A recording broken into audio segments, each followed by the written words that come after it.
Hello, everybody, and welcome to New Line Cagefighting 31. We're coming to you live from the Central Bank Center at Lexington, Kentucky. This is David Fournette alongside Elijah Thacker and Becca Robinson. Guys, we've got a hell of a card lined up tonight. We've got 12 scheduled bouts. Three of them are kickboxing. We've got three MMA championship fights. Let's break down the card for our viewers a little bit. We are back in Lexington, back in the Bluegrass State. One of my favorite venues right here next to Rupp Arena. Got Matt Rife performing right next door. He's super popular. Maybe he'll come over. We might have Matt Rife on the broadcast later. That might be the bonus fight of the evening because parking was $27, so maybe I might have to slap him around or something. Now, we don't have our usual mega card with like 25 fights, grappling, but what we do have are 13 fights that are absolutely amazing. Some incredible matchups tonight. Main event, Peyton Hughes versus Ricky Lobato. Now, Peyton Hughes missed weight by 2.5 pounds, so that was a title fight, but only Ricky Lobato is going to be eligible for that title. Yeah, so Peyton will effectively be stripped as soon as the bout starts, and regardless of a W for him, there will be no gold going home tonight. I got to spend some time with Peyton just before we started our stream here. He was kind of telling me about the cut.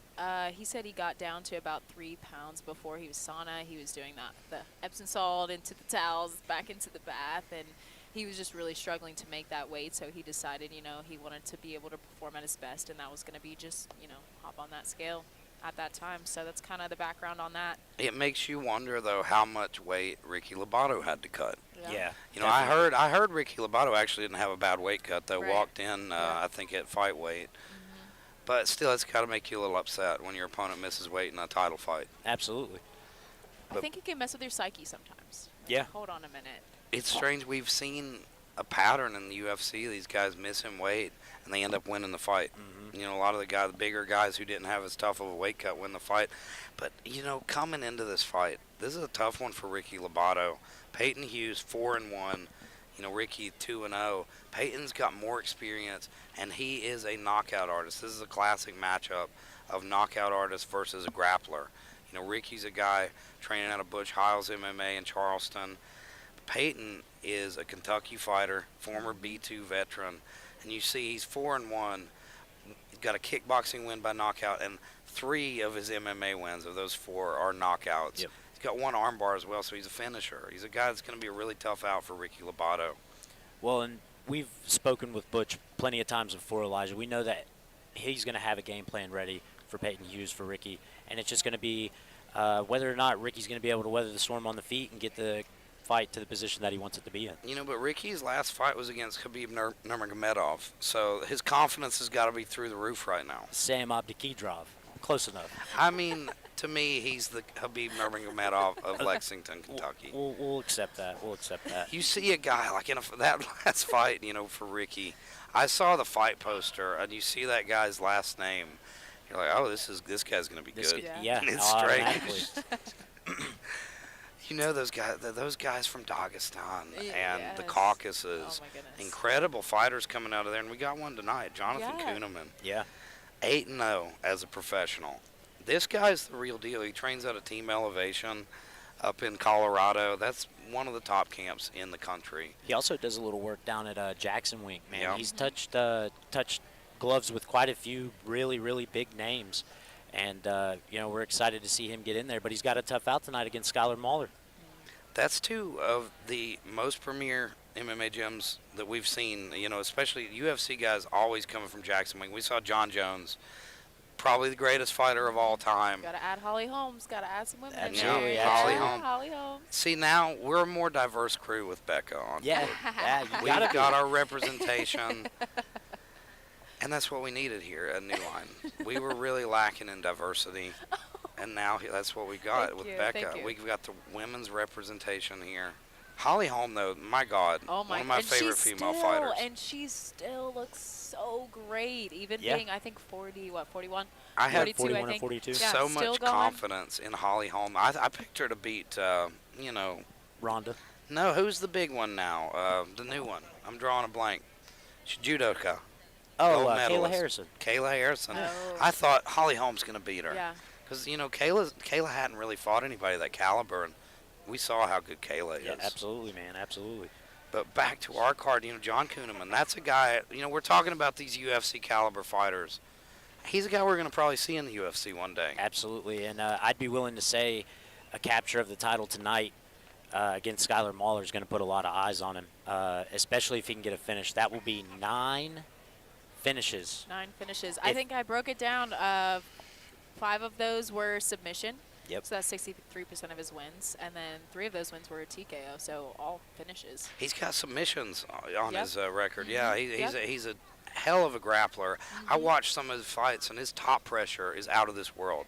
You see that high-level wrestling that we don't typically see here because, Kentucky, West Virginia, they're not huge wrestling states. We've had some Ohio guys come in that are great wrestlers, but I don't know if we've seen a wrestler on the level of John Kuhneman. No, I mean, and just to touch back on the finishes, guys, not only does he have all of his fights or finishes 100% finish rate, he has 100% finish rate in the first round. We're not talking about he's never seen the second round in his career. So, I mean, I'd really be shocked if he were to pull out the win here, if he's not getting a call from somebody in the big leagues. Yeah. Because that's big. That's scary. And, we've seen a couple of our guys start knocking on the door of those bigger fights. We saw Alex Davis last night, our longtime NLC fighter, former heavyweight champion at amateur, fought last night in Atlanta at Bare Knuckle FC. Yep. And we're seeing this more and more. We've got guys in Bare Knuckle FC, the LFA. We're climbing up, getting higher caliber fighters coming here to fight in Kentucky, West Virginia. We've got kind of a hidden gold mine locked away here, and a lot of people don't realize it. And that's what NLC is here to show, is that, we do have the caliber of fighters that can go up to the big stages. We are bringing the next generation through. But we've got to talk about the underdog a little bit. Let's talk about Skylar Mauler. Skylar is a guy who began his career at NLC. He's been here forever. We saw him start his amateur career out at 2-7. His nickname's the Phoenix, and I think it's perfect for him because at pro, he turns pro, and I think everybody questioned it a little bit. They're like, is he ready for that? Right. Starts his pro career off at 2-0. Yep. With both finishes. Yep. The guy is a consummate competitor. I was going to say, he's fought a who's who at NLC here, Elijah. At amateur, he fought everybody. He fought our fellow commentator, Colin Caprini, who can't be here tonight. He's fought Eli Hawkins. Denzel Chapman. Yep. I mean, the he list fought goes on almost and the on. whole crew there at Ground Zero. Yeah. And I mean, he took a lot of losses, but I think he learned from all of them. Absolutely. And not only was it, it's not like he went out there and lost to guys who weren't any good. He's fought high caliber fighters. So stepping in there against Jonathan Kuhneman tonight, a high level competitor, it's nothing Skylar Mauler hasn't seen before. And Skylar Mauler has turned down fights because he thought they were too easy. Yeah, absolutely. He's a guy that constantly fights the toughest opponents. You don't hear that all the time. No. You don't. You really Hardly don't. ever, At honestly. regional MMA at this level, guys are looking for easy wins. Yep. They build that record up. Speaking of that, though, Jonathan Kuhneman, I was looking into his record. The guys he's fought had a lot of experience. These were not tomato cans that he's built this 8-0 record on. And, he's fighting another tough guy tonight in Skylar Mauler who could surprise us. Yeah, absolutely. Skylar is a guy the odds, if we had live odds here, they would be massively against Skylar. Yeah. Right. He's a 100%. huge underdog, probably 10-1 underdog, I would say. I'd have to agree with that. But he's fought Thomas Gant. Thomas Gant is another guy we're probably going to see in the UFC one day, the same weight class. Thomas, in the last, I think, 6 to 8 months, has went to 8-0. Yep. In a year. How many guys are fighting 8 times a year? Almost all finishes. Jonathan Kuhneman. Yeah, Jonathan he might be the Kuhneman. only one that I've heard of that's that way. And he's going all around the phenomenal. country. But that's how you build your experience. That's how you get to the places you want to be. Yep. And, it's a testament to the guys that are able to go out there and do that many times a year. Well, it's almost like Gant. Gant is so meticulous about how he's planned his pro career. It's like he's on a mission to the UFC. I don't know if you know this. He is being managed now by Daniel Cormier. Really? Wow. Thomas Gant? Yeah, Daniel Cormier awesome. has picked up Thomas Gant. He went out there to AKA. He's been training with Cormier. He's the real deal. And That's awesome. He's a guy, one day you could possibly see him and Jonathan Kuhneman facing off in the UFC. Wow. Yep, definitely. And we see them both getting started here. Guys, Nick, let's touch on one last fight before we get rolling here. Our last title fight of the night, lightweight MMA championship. We got Mr. Griffin Key versus Eric Cole. And man, what a banger that's going to be. that's going to be such a great fight. Griffin Key seized that lightweight title against John Norman in a fight I think a lot of people saw him as the underdog in. Yes. He came out and he got the submission, but really I think his kickboxing is what set it up. Beautiful, beautiful striking from Griffin Key. He's really a karate-style fighter. He's almost self-taught, though. Yeah. He's kind of a mystery because Griffin Key was a star athlete in high school, football athlete, star. I think he was also a basketball player, but he's just one of those guys. He's a competitor. When he came out of the gate, he got started here at New Line. He was already wanting the toughest fights, already calling for title shots, like as soon as he started. And, you know, he's moved to a couple different teams. I think he travels a lot and picks things up, but mainly he's training in his garage by himself. It's crazy to see how good he's gotten. He reminds me of Conor McGregor. In that last fight, the way he sets up things with front kicks and then that turning side kick, it's like he's mimicking that style of Conor's, that karate-based style. He's got really good hands as well. I really like watching Griffin Key fight, and I think a lot of people have underestimated him because he's not with a big camp. Right, yeah, and I mean, that's easy to do considering, you know, a lot of people look down on these self-taught fighters. I mean, there's something to be said about being self-taught and still having the, for lack of a better term, the balls to step through the cage. Yeah. I mean, you have literally nobody helping you. You have nothing to go off No of. professional training, Yeah. and you step in the cage. So, I mean, there's a lot to be said, and especially for someone of a level of Griffin Key to be in a title fight tonight. It's amazing. And let's talk a little bit about Eric Cole. That's a guy you've witnessed almost all his fights. You've called a lot of them. Tell me about him. Eric Cole, man, he's like you were saying about Griffin, he's the real deal. He's started off real hot. He's on a he's 4-1. I'm sorry. His only loss was to Quentin Richards. Which, if you guys are not familiar with Quentin, he's a training partner of Dylan Budka at a Demolition Fight Team. And Dylan Budka is in the UFC at the moment. He's actually got a bout against Edmund Shabazian. But wow. Quentin Richards, I mean, he's a hell of a fighter. And Eric Cole was able to hang with him for all 3 rounds of the title fight, which he fought Quentin in. So, I mean, this is 2 of the biggest and best lightweights in the region meeting here tonight. And I expect to see fireworks. I'll tell you what, at those weigh-ins, they were in each other's face, man. They were staring hard. They mean business. They're bringing it tonight. They are both intense individuals, Yes. and I'm very much so looking forward to seeing it. And to point off, like you were saying about Griffin Key's striking, Eric Cole had some improved striking in his last fight, delivering a brutal head kick KO for his opponent to get the W. So his striking's improved. He's more of a wrestler-based. Most of his wins are picked up by some pretty brutal ground and pound. So it'll be interesting to see kind of the clash of styles, and maybe we'll get to see each guy's kind of improvement in the opposites. One thing I found interesting when I was looking into Eric Cole, I was taking a look at his record. The guys that he has fought have had a record of 11-2.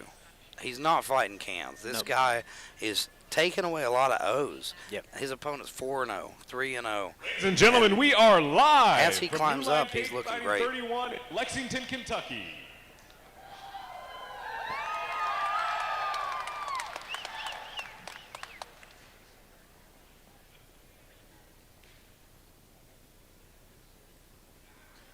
And we've got a brand new ring announcer tonight. It would be lovely if I knew his name. I'll have to figure it out as we go along.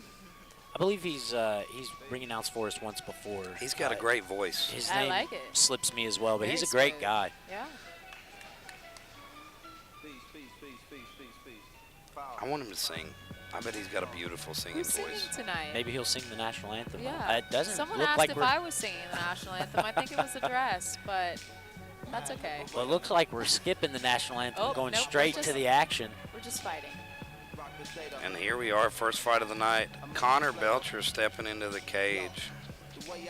Connor Belcher is making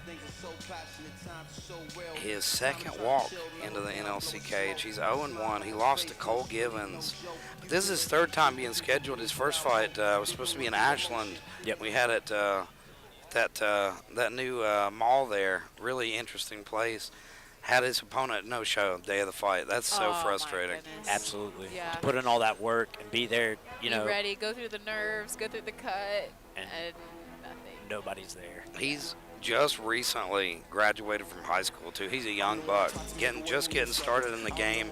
Mingo Central High School alumni, West Virginia, and Connor's a guy. He's very tough to be his age. He fought a guy like Cole Givens. Cole's a tough guy, Absolutely. and he lost by third round TKO, but that was a war. Yeah. And I think Connor showed a lot of heart in that fight. Now, Warren Holmes trains out of Four Seasons. He's coached by John Lunsford. John is a guy, I think you know him a little bit, Becca. Four Seasons MMA here in Lexington. Yes, yep. And John's a really nice guy. I've gotten to know him over the last few events. Knows his stuff as far as striking. We see him there in the corner. He's the guy with the big beard. Not to be confused there with Rick Pittman with the camera. Big pop from the crowd Yeah. for Mr. Holmes. Good. Hey, we got to start off the first one strong. And he actually just recently graduated from high school as well. Lafayette High here in Lexington. Two guys who are as fresh as they can be, brand new to the sport, and the sky's the limit. Yeah, absolutely. I wish that I would have had the wherewithal when I was younger. I was a huge fan of the sport. By the time I was these guys' age, I wish I would have stuck with the training back when I was their age, because Ladies and gentlemen, I'd have this is some the fights under my opening belt. bout of the night for New Line Cagefighting 31.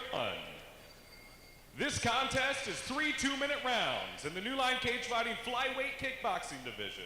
Sounds great up there. Fighting out of the blue corner, a kickboxer making his second appearance in the cage. Fighting out of Four Figure Fight Academy in Gilbert, West Virginia, Connor Belcher!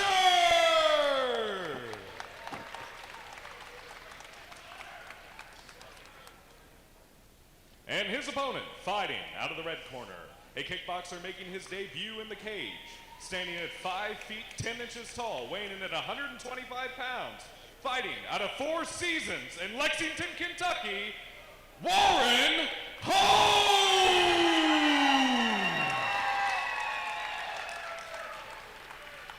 Both guys' physique looks to be pretty similar.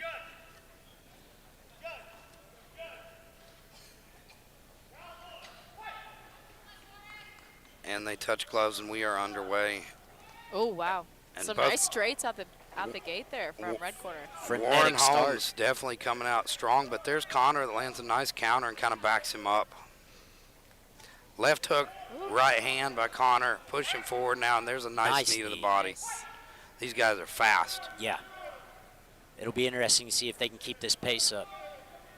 That's one of those things we talked about, Mitch Vaughn later in the fight. It's very tough to find fights at lightweight or at flyweight here Yeah. in this state because there's so many guys. Nice. Oh, he's tatting him up, man. And I know both of these guys are young, but you'd have to imagine that, Nice Mitch and- teep from Connor Belcher. Mitch And and then Preston That are was a probably nice watching counter. these dudes. Nice. at this weight, you want activity. Absolutely. You got to Yeah. put on a pace.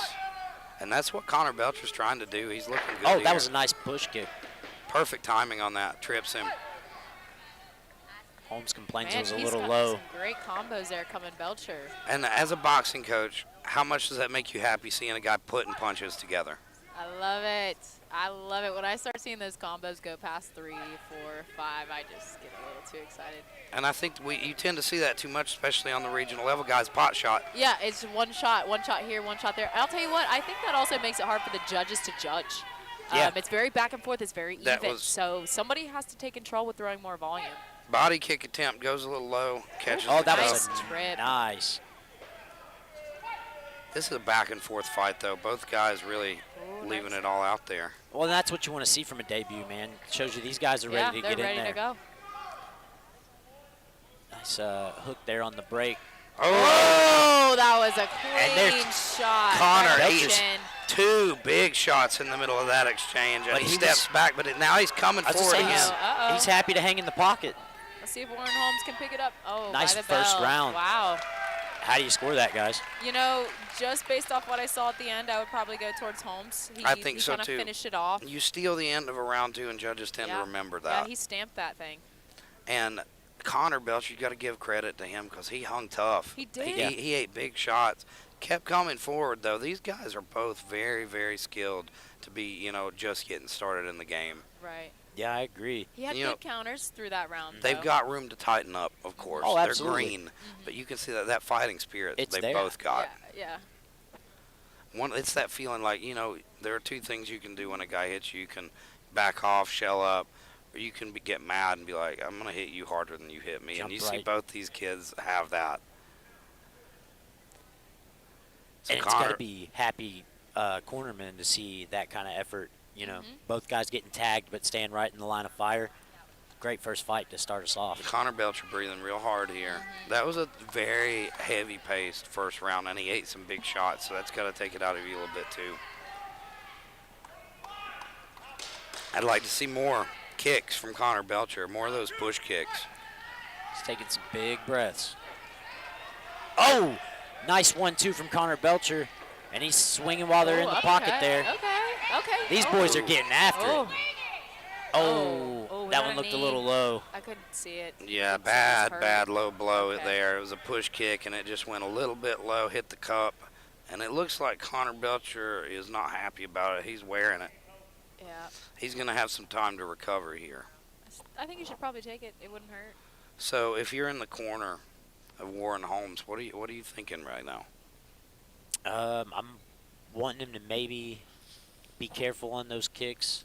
Yeah. Belcher also had a couple that were complained about by Holmes in the first round. So I think both guys need to watch those push kicks. I think he's thinking about where he's going to go for dinner after this.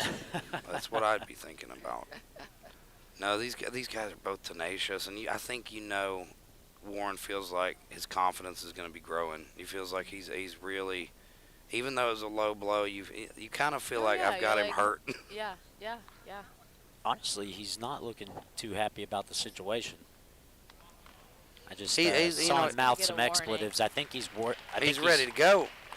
I think he thinks I had him in trouble now. I need to pour it on. He's anxious, ready to get in there. It's his first fight as well. Seems like Belcher you got a looks to strong still- warning there, still but be not wearing much it. else. It's kind of a strange moment when you're in a fight that's such a frenetic pace. You're going crazy. Yeah. Then this weird lapse in the action. Yeah. He's ready to go right now. Yep. I Well, think and going back into this, Warren's going to have to watch his defense a little bit. He's doing a good job with the offense, but he's getting caught in his combos. So big if he thing- could He's keep got an eye out. he's got to watch his kicks as well. This is the second low blow. If we see another one, we might get a point taken here, and that'll change things. All right, we're back at it. Now let's see how Connor comes out here. That's the big question. Is he going to come and try to get that back? Respect. I love to see it. Oh, Pause with the jab, and then nice low kick from Connor Belcher. But here comes Warren. Warren with a nice oh, combo, nice but little then uppercut. yeah, And both guys, I want to see more snap on that jab. Both guys just content to kind of Yeah, hang in the yeah. pocket and swing. I feel like they're getting a little too close to each other as well, which is taking some power off. They're doing a good job coming forwards, but they need to stop in their ranges. not really a whole lot of utilization of the jab, Becker. Yeah. And we've already seen Connor Belcher's toughness when he fought Cole Givens. He's a Ooh. guy who made it deep into the third round, got caught. But you see here, he's gotten caught in this fight as well, and he's got no quit in him. Yeah, these No. guys are both hanging in the pocket and willing to trade with one another.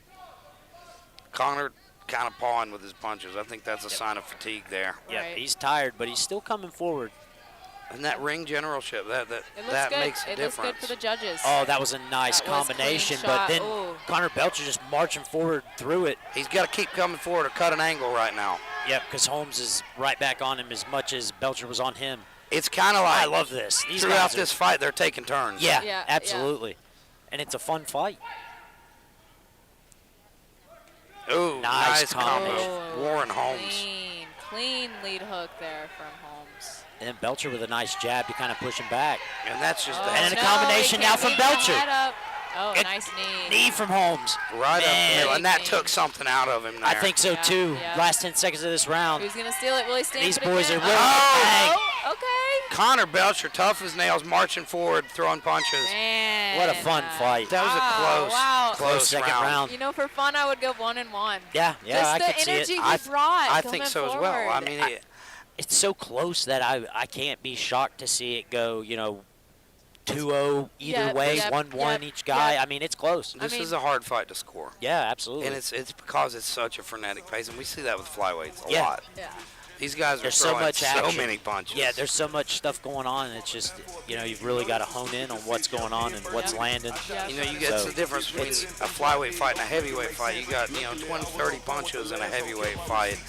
This fight, you guys can throw 100 punches around easily. Yeah.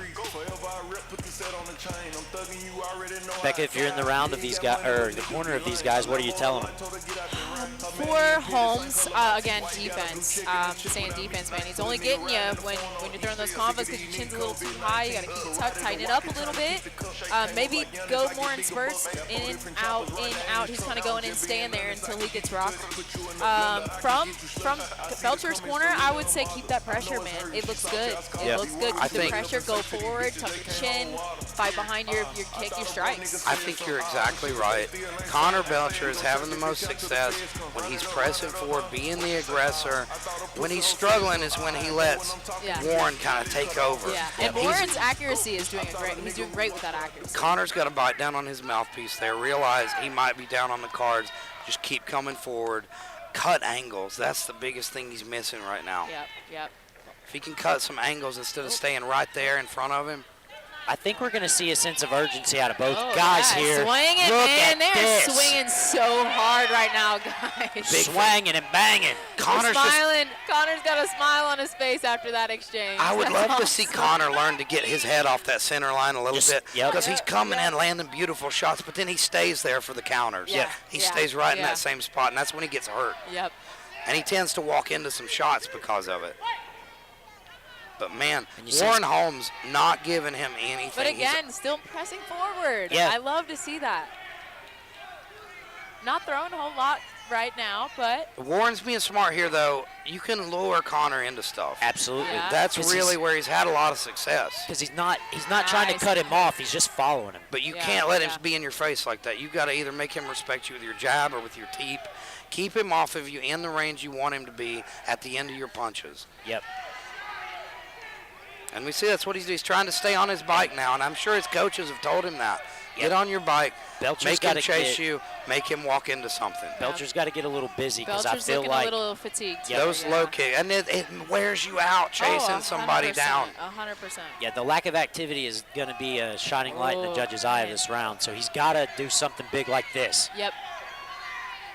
I think Warren Holmes has done a good job wearing down his body, which Yeah. is really taken away from what Connor Belcher has left. That in was the a- tank. And this is A when nice side kick. that veteran stuff kicks in. Like when you're just getting started, you don't know how to make those mid-fight adjustments. Right now, right. Connor needs to see, oh, he's drawing me in. I need to back up. Yep. Oh, wow. man. That was And here a we go, big the one last- over top. Last 10 seconds here.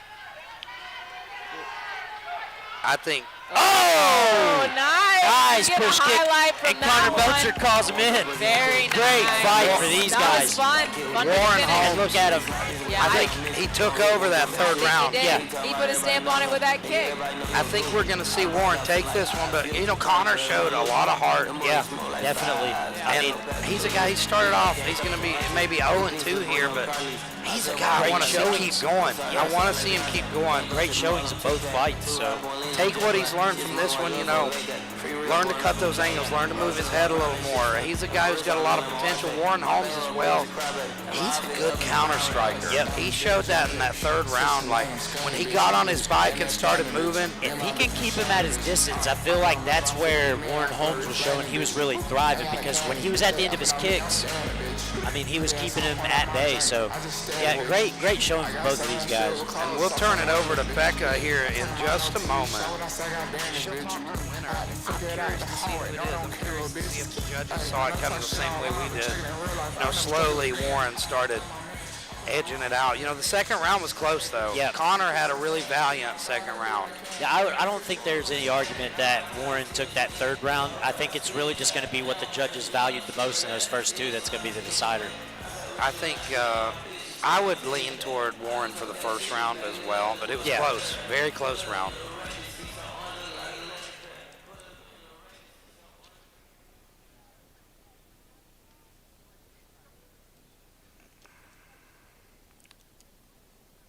It got so quiet in here, ladies and gentlemen. Everybody everybody's anxiously waiting on the decision. It was such a close fight, and he's got, Warren has a big, big crowd here. A lot of people anxious to see who won this one. You can feel the tension in such a close fight. It's so quiet in here. It's a little unsettling. It definitely is. It's one of those silences you only really see in an event like this when there's like a really bad knockout. When one of those worrisome knockouts happen. It's rare to see it on a decision like this. For 3 rounds inside the cage, we go to the judges' scorecards for a decision. Judge 1 scores the contest, 29-28, red. Judge 2 scores the contest, 29-28, blue.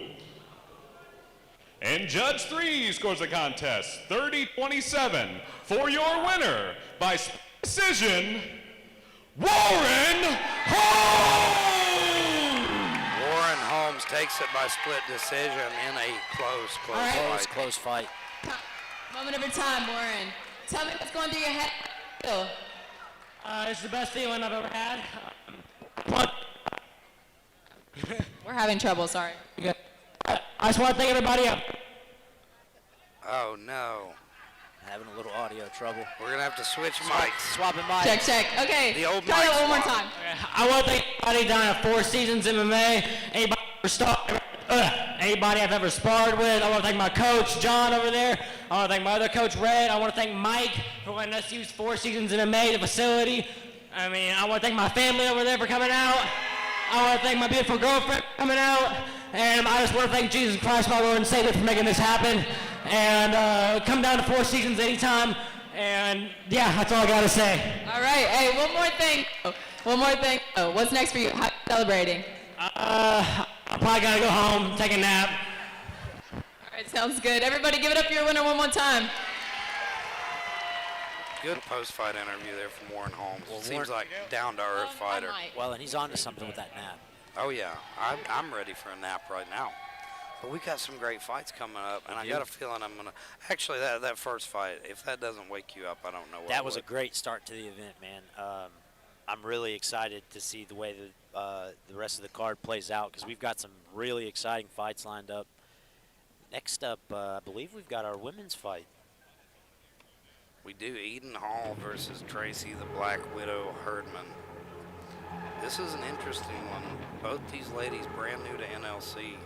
But Eden Hall is not brand new to combat sports. She's 2-0 in MMA. This will be her kickboxing debut.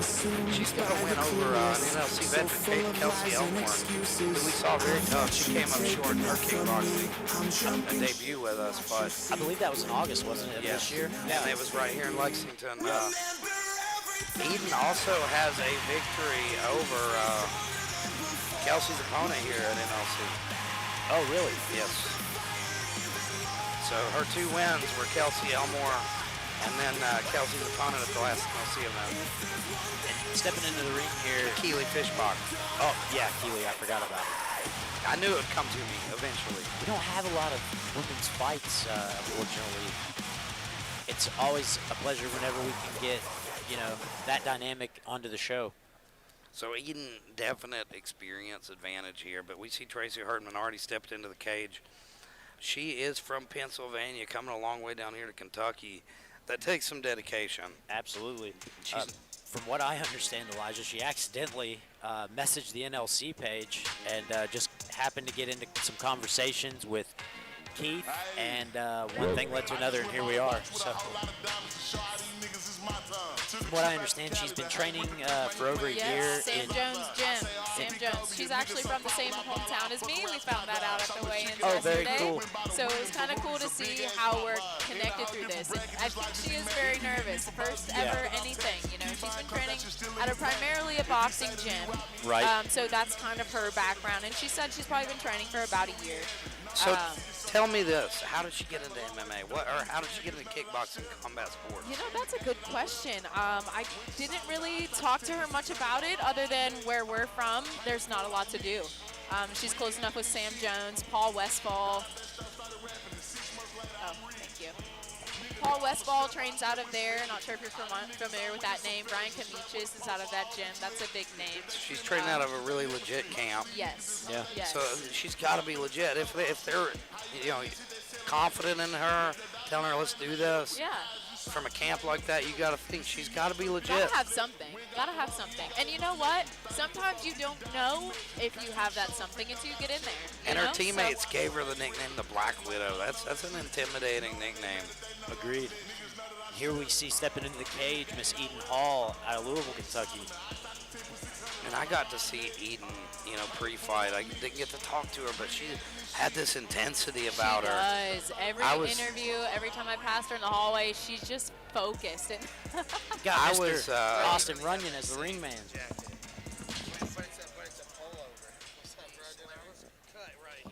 Let me show this Yeah. man. Oh, he's gone. Ladies and gentlemen, we're now the second bout Ladies and gentlemen, We'll we were catch him just later. visited by basically the mayor of Lexington. women's bantamweight kickboxing division.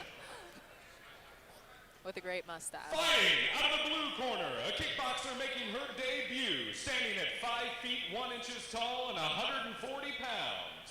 Fighting out of Sam's Gym in Middleport, Ohio, Tracy Black Widow Herdman.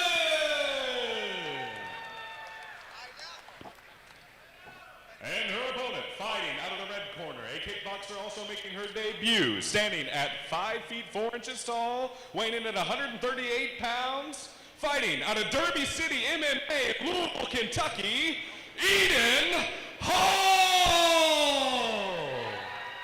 Derby City MMA has a lot of stellar fighters out of that The team, home of man. Chewy, Jiu-Jitsu, Nick Albin. He's a celebrity in the Brazilian Jiu-Jitsu world. Derby City has become famous because of Chewy, and his YouTube page is massive. But they've got some great coaches as well. Ben Fowler's there. And Eden already coming out of the gate and landed She some is big looking shots. Very strong. And Oh, very, man. Very She's got her hurt. technical. This her is- techniques are flawless at this point. She's sharp.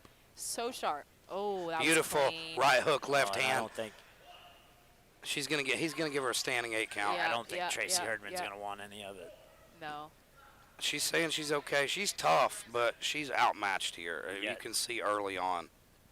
She's doing a good job at keeping her hands up and trying to avoid taking the shots, but You got to imagine if you're Eden's- Eden right now, you're gonna come in for the kill. Yeah. Yeah. You yeah. smell blood. Yeah. Eden's technique is on point, man. Oh my God! Brutal low kick, and then another, and then a straight left, and another. Straight left to the body. Yeah. I Now think that teep. body's going to Right hook, left hand. open up that head. Another standing 8. Ref's doing a great job of protecting Yes, her I agree. opponent here. I agree. I like to see that. Tracy's looking to her corner, That's it. and they waved it off. And Tracy knew I'm outmatched. Yep. You Yeah, know, yeah, live yeah. to fight another day here. Absolutely. I Excellent. don't think Eden Hall broke a sweat. Excellent work absolutely from not. Eden Hall. Very, very dangerous Yeah. woman here. Yeah. 2-0 in MMA, now 1-0 in kickboxing. Yep. You know, even though it was a short match, I still feel like she was able to display her skill. I So loved how props to her for measured she that. was. She was so calm in there and so sharp. Everything she threw was perfect. Yeah. Didn't get sloppy. And a lot of times fighters just starting out, they get excited. Yes. You didn't yeah. see that there. She was measured. She knew exactly what she was doing. Everything she threw was calculated. That's a dangerous, dangerous fighter right there. Absolutely. Gotta get Becca to interview the lady fighters. Absolutely. Inclusion, diversity. It's great. We've seen so many talented female fighters come through NLC. It's rare, It's hard to matchmake, hard to find fights when you're on the regional scene as a female Ladies and fighter. gentlemen, the referee has called a stop to this contest. In round 1, 1 minute 11. For your winner by TKO, Eden Hall!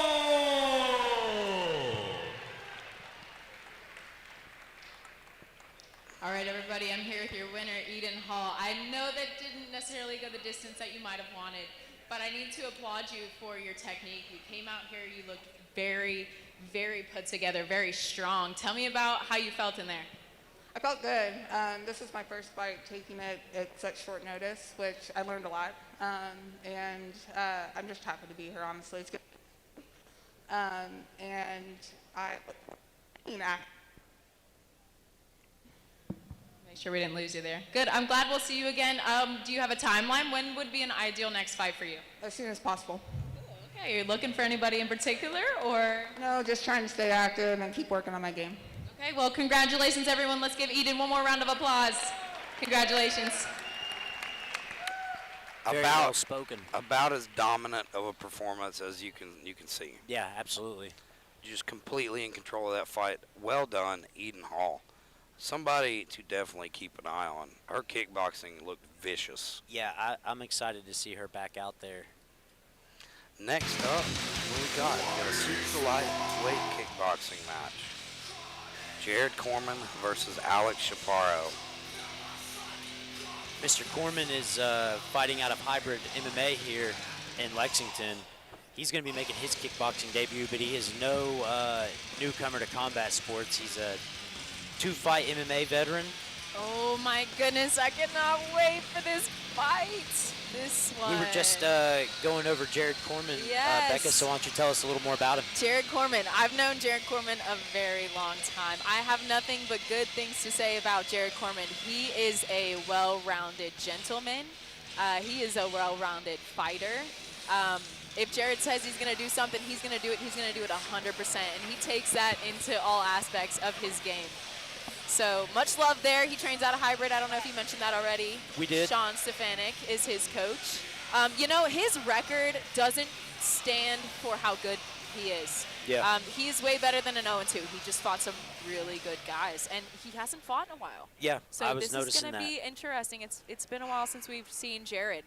So I'm excited to see what he's going to bring to the table. I hope he can stay active through this.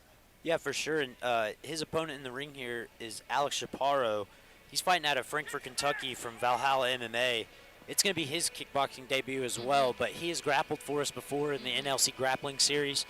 So he's got a little bit of experience in combat, but it'll be exciting to see two guys, making their debut yet again in kickboxing. Yeah. I like to see, when these new guys come out, how they handle the nerves, how they handle the crowd.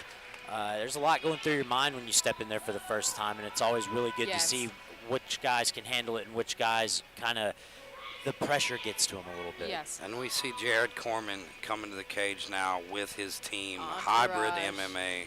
Hybrid MMA is one of the most solid gyms here in the Lexington area under Sean Stefanik.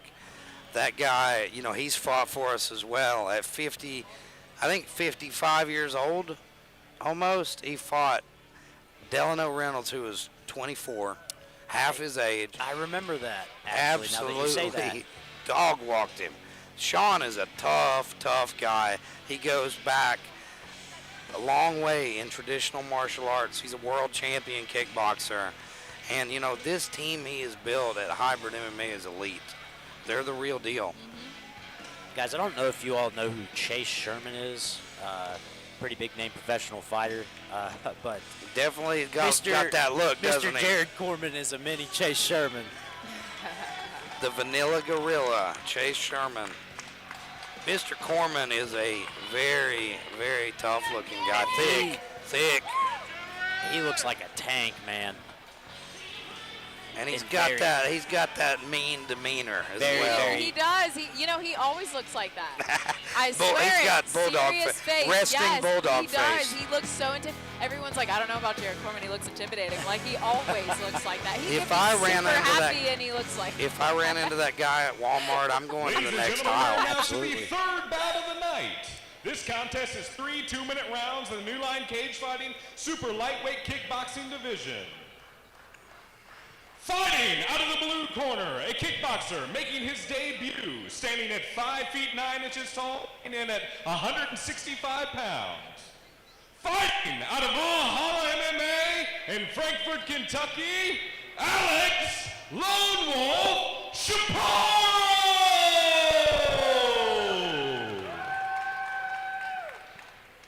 And his opponent, fighting out of the red corner, a kickboxer, also making his debut. At 5 feet 9 inches tall, weighing in at 164 pounds.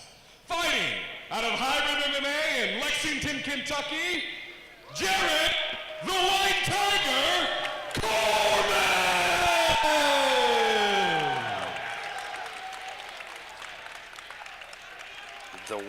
Tiger.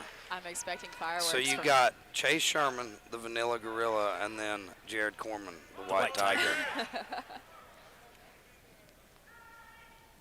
like, oh, okay.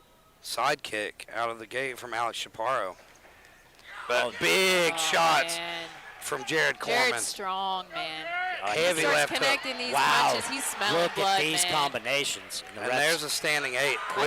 I think Absolutely. Jared's ready to make a statement. That was a big Shapiro's flurry. got to be on his A game here. Watch his defense. Agreed. Try to get some punches off before Jared gets a chance to take over. I'd like to see Jared almost take a deep breath and just pick his shots, because I think he could take He's this getting guy a little out. antsy, but He's excited. He's Yeah. not fought in a Yeah. while. Yeah. You know, it's one of those things. you don't want to but- take a risk almost. but he's fast. Yeah, let's go. Wow. Jared. And these are not wild To the shots he's ground. throwing. No, He's he's landed And they are them very landing. Look at the accurate. scowl on this man's face. He And means business. Jared Corman has an intensity about him that you don't see with a lot of fighters. And I he's love it. coming out of the gate like a bull, and he's taking this guy out. I Let's don't see know if he's how gonna much. finish it off. I don't Ref know is how giving much. him a warning here. I don't know how much more Alex Chaparro can withstand, because these are some big, big shots. Best thing he could do right now is clinch. Try to Yep. get a hold of Jared Corman, Yep. wear him down a little bit. Man, Jared can go and go and go. Oh, okay. That's the thing, when you get a guy with this much explosive power who has the gas tank to back Yeah, it up, that's yeah, a it's dangerous man. dangerous. Absolutely. Now, like you said, though, I think he could benefit from setting up off jabs, maybe not getting too. Like nobody can withstand that, sustain that pace. No, no, no, It's no, no, impossible. no, no, no. So he's got to sit back, calm down a little Slow bit, down, pick your those shots. I kind of think it's like you were saying, Becca. He feels like he's got something to prove here. Right, right. And he certainly is so far, but it looks like Mr. Chaparro is going to survive this round. And that's, Wow. the Props to longer him. this goes, the more interesting it's going to become. When I had a Oh! conversation. Wow. Huge right hand to end the round. Nice. When I had a conversation earlier with Alex Chaparro, he was giving off very intelligent vibes. Like, he thinks through a lot of things. I was excited to see if he brings that into his game. Is he very, he likes to set up traps? Does he like to play more in that space of being creative with the intellectual side? And I see Cesar Rodriguez in his corner there. Cesar's a guy, I've trained a little bit with Cesar. Cesar knows his stuff. He's a good boxing coach. And, he used to work for Four Seasons MMA. They have a lot of, almost independent teams at Four Seasons. It's such a big gym. I think they've branched off, have some different coaches. Caesar coaches there. He knows his stuff, and I think he's probably going to have some really good advice here for Chaparro, especially about how to get his hands going. Because that's what he really needs to do. Yeah. Figure out how to counter Jared Corman, make him respect him a little bit. And the biggest thing we need to know about Jared, how's his gas tank looking after such an intense first round? Ooh, he put it out there that first round. And the fact that Chaparro's still standing in front of him That says a speaks- lot. That speaks, yeah. Look, and he's still staring him down. He's ready to go. Yeah, Jared Corman, like you said, he can go forever. He does not look tired. He's breathing a little hard, but I think he could probably handle 2 more rounds of this. I think so. He just got to make sure he stays on his game as well, minding his defense, I would like to see some clinch work from Good, Chaparro. there you go. I think that's the answer to somebody really coming after you like this. Good Yeah. head movement from Corman there. Oh, very feel nice like- shot. I feel like Corman's got the speed advantage. Yep. And Chap- maybe the power. Chaparro's having a little bit of trouble dealing with it. He's Chaparro adjusts that headgear too. That's a pain. I don't really like the use of headgear. I've talked about that a million times, but here we go. Jared Corman marching forward, landing big shots. Oh, Wow. Nice, Chaparro- nice rear uppercut from Corman. And the left hand And behind another. it. I mean, And they keep coming. He's just placing them in there. Chaparro's got that warrior spirit. He's My. slowed down a little bit since the first round. I like Yes, that. He's yes, calmed I down do. a bit. He's thinking more. He's actually kind of able to put those punches in a better place instead of just winging them. You got to wonder if that's something in the corner. He's got such good corners there at Hybrid MMA. They're probably like, listen, you're taking this guy apart. Calm down, pick your shots, and there it is. It's Yeah, over. wave it off. It's over. We saw him. He finds that finish. Dominant performance. That guy's a problem. Yeah, he is. I wouldn't want to Like fight I him. said, 0-2. That record doesn't No. reflect the skills of Jared Corman. That just You know tells that- me he's fought high caliber guys. That's something, when we talked to Keith Noe about this car, that's something he was saying. He's like, he said, there's some style from Jared Corman there. Slices his throat there. And who's that? That's a classic move, but whose move was that? The throat slice? Yes. Well, the only one that comes to mind is The Undertaker. But we had our fair share of wrestling the last show. Man, I feel like a few people have done that. There was a UFC guy that did it, but, I have brain damage, so let's just leave it at that. Let's look at great sportsmanship. Yeah. You see Corman's such a scary-looking dude. You expect him, the Bulldog's gone now. He's a good guy. Yep. Great sportsman here. You see that. And it's nice after a guy beats you up that bad. If he's cool to you after, that's good. Yeah. It's you can't beat me up and then be mean to me. You can't do both. Ladies and gentlemen, the referee has called a stop to this contest. 1 minute and 9 seconds into the second round. For your winner by TKO, Jared the White Tiger Corman! I think Jared Corman just put a lot of people on notice in this division. All right, everybody. I've been waiting for this one, Jared. How's it going? Congratulations, dude. Walk me through it. How do you feel? I feel good, honestly. I was listening to my coach saying stick the jab. I could hear him, and then I finally started landing the jab, and then, but first things first, thank God. Without him, nothing would be here. Thank you again for my coach, Sean, and all my teammates at Hybrid, Matt with Get You Gains, and then my lovely girlfriend, Reagan, for always keeping me, on my, keeping me calm, So, but other than that, yeah. Thank you guys for New Line. Hybrid has a bunch of fights tonight, so just stick around and we'll put on a show. So. Good. I got one more question, though. One more question. We'll give you another round of applause, though. You did have a pretty big gap from your last fight. Did you feel any ring rust, or did it take you a minute to get back into the game? Maybe like 10 seconds, After that, it was good. Yeah, I feel good. I feel like this 2 years off was needed for mental and everything else. I opened up a business, so that takes a lot on me in a good way. And just keep moving forward, stay patient, trust the process. So. All right, everybody, get loud one more time for Jared Corman. Jared Corman, great win. Absolutely. And that seems like a class act. Yeah, and coming off of 2 years, man, that's... No, I didn't see any ring rust. No. I saw maybe he was a little excited, but it's more like, I'm going to tear this guy apart kind of energy, and he did. Well, and it's like Becca said, man, he just felt like he had something to prove from being out for 2 years. I mean, he proved it right there. I feel like when his level of competition goes up, he's going to have to find a pace. Yeah, absolutely. That he can sustain for 3 rounds, which it looked like. He didn't look tired at all. No. He looked like he could great do that. shape. It looked like he could do that for another round. He's one to watch, that's for certain. Next up, you got Chase Morgan versus Will Baber. This one is moving on to our MMA portion of the card. Kickboxing is over for the night, and we're all MMA from here on out. That's what I like to see. I like to see some grappling.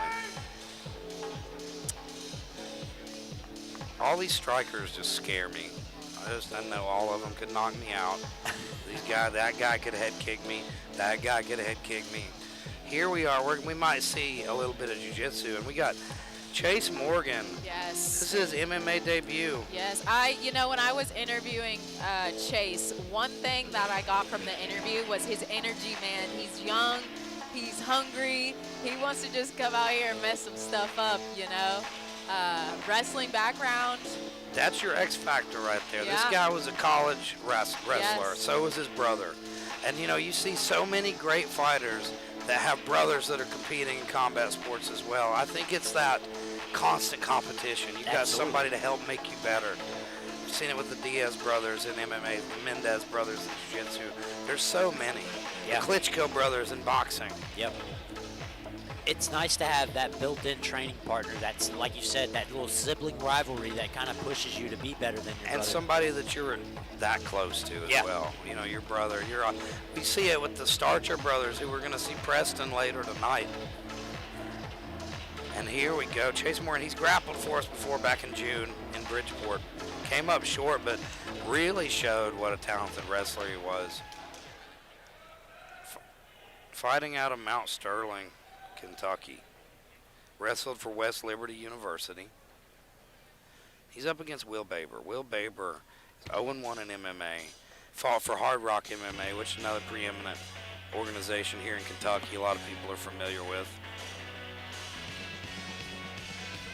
You know, I really always tend to talk about when a guy takes that first loss out of the gate Yes. and keeps going. Yes. That takes something special inside you yeah. because it's not easy to lose a fight. I'll tell you what, you don't learn from a win. I mean, not a lot, not as much as you learn from a loss. And I can experience that my very first fight. I mean, I still think I won it to this day. I think it was a robbery, but I got a loss on my record, and that was one of the hardest things for me to overcome. I mean, I was completely distraught after it. And you know what? Looking back, it's what I needed. It's what I needed to find the grind, you know, work through those emotions early in my career so I could move on and not have to fight worrying about a loss. You know, I've already experienced it. So. I think you're in good company. You know, a lot of great fighters have lost their first fight. You know who lost their first fight? Who? Christy Martin. Oh, yeah. Christy Martin, one of the best female West boxers Virginia of girls. all time. We're West Virginia girls. Coal miner's daughter herself. She lost her first fight. Yeah. And then that's when I think she's like, I got to tune things up, change it up, and then went on that streak. Yep. We've seen that a lot. Andrei Arlovsky, speaking of MMA, lost his first fight. A lot of great champions lost that debut, went on to do great things. Is that going to be Will Baber? That's the question. Ladies and gentlemen, we are now in the fourth bout of the night. This contest is 3 3-minute rounds in the new Line Cagefighting welterweight MMA division. Fighting out of the blue corner, a mixed martial artist making his debut inside the octagon, standing at 6 foot tall and weighing at 175 pounds. Fighting out of the Appalachian Combat Club, out of Ripley, West Virginia, Chase Morgan!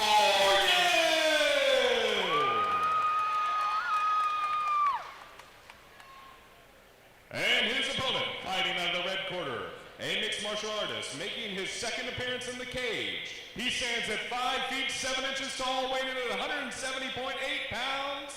Fighting out of the Bourbon Submission Academy in Paris, Kentucky, Will Bazooka Baber!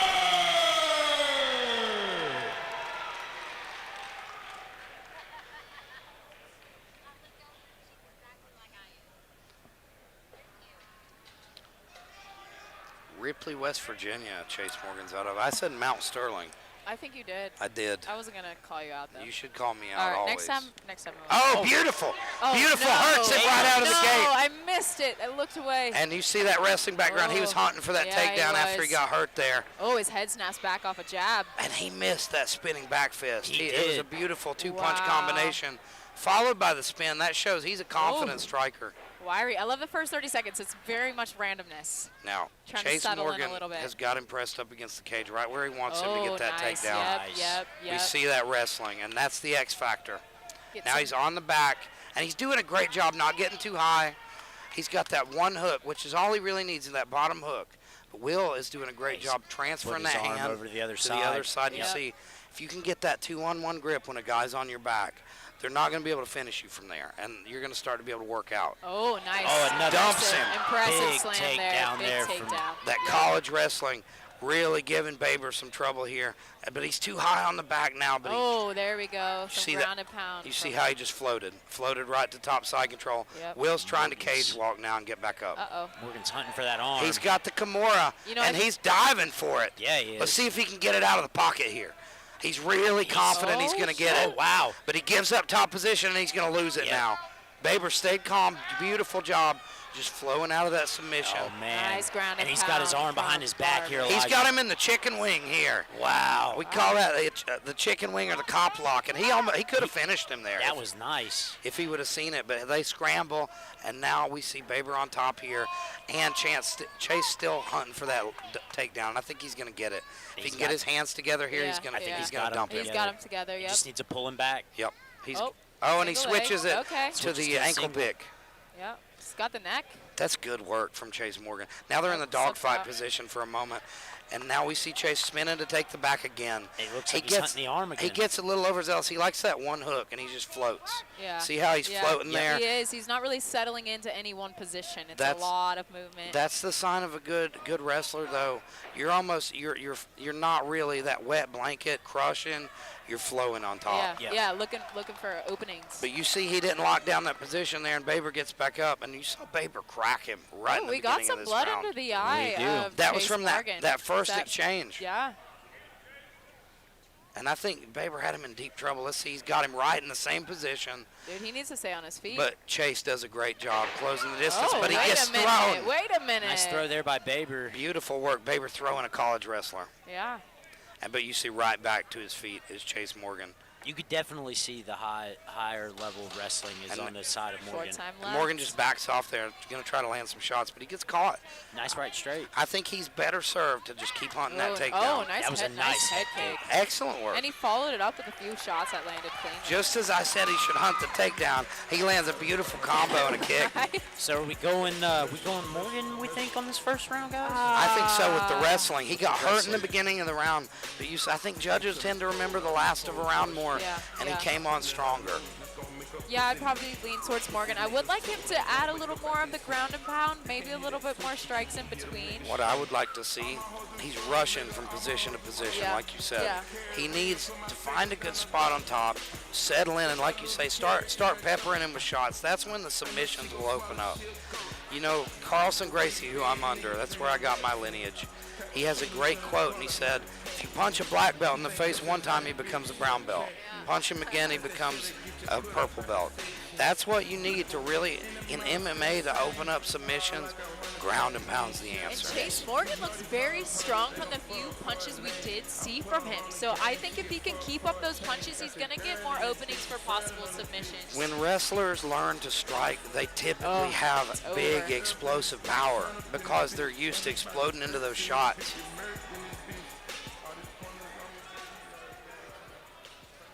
If I'm in the corner of Chase Morgan, I'm telling him, you need to get this to the ground. But then on the other hand, if I'm in the corner of Baber, I'm telling him, you hurt him there in the beginning of that round. Yeah, Absolutely. yeah, Stay yeah. away from him, get on your bike, and start throwing clean shots. I mean, not bad strikes here. He could I'm throw liking- a couple more together. Liking but the feints from Morgan. Yeah. If you're willing, Oh, beautiful that was spinning nice. back kick. That was nice. And that's the confidence of having that wrestling, not worrying about getting taken down. You can open up with I shots like like that. I like to see his bounce. He's finding his Oh! rhythm. He's finding his rhythm a I was little going bit. to say, you so can see, those punches are coming off and they're hitting his target. just like you said, Elijah, he saw in the first Yeah. round that his wrestling is the better of the two. Now we're seeing him getting comfortable with the striking. And he looks good. Yeah, he's just floating. He's just waiting for the right move. Sticking. He's- Oh, that was he's a also clean jab. That Doing was something clean. you don't see Beautiful. enough of, fainting. Yes, Yes. it works. It Yeah, works. and they're baiting Baber right into where he Oh, wants and, him. and his range. He's just using his length. I Yep. mean, he has the longer arms. He's in and out, Yep. throwing shots, backing back out. And he could win the round pretty easily by just peppering him. Nice 1-2 combination It's there. strange, you know. I said Baber needs to get on his bike, but that's what Morgan's doing. Yeah, yeah. Morgan's really fighting from the Oh, my outside goodness, now. these are so clean. He's at his And, range. You know, when you're just starting out, if you're Baber, it's hard to adjust mid-fight. And this guy, it's like a totally different fighter It second is a round. totally Yep. different fighter, which could be part of a strategy, which would be genius. Yeah. But I'm also very impressed to see a wrestler with striking this good. That I think the doesn't biggest happen thing a lot. was he got comfortable. Yep. Yeah. It's his first fight. That first round, he went to the well. He went to what he's used to, wrestling. And And now he's comfortable in there. He's confident. Now we For see both. Morgan has cut Baber over the right eye, or under the right eye. I'm sorry. And I think the fact that Baber hurt him right there out of the gate, you know, he caught him cold. Yeah. That yeah. was one of those moments where he's like, oh no, I And got to it- wrestle. Yeah, I gotta But fall here, back on it. he built that confidence up with those takedowns and that head kick at the end of the last round. Different guy. Yeah. Nice I kick to love the it. body That there. body kick was beautiful.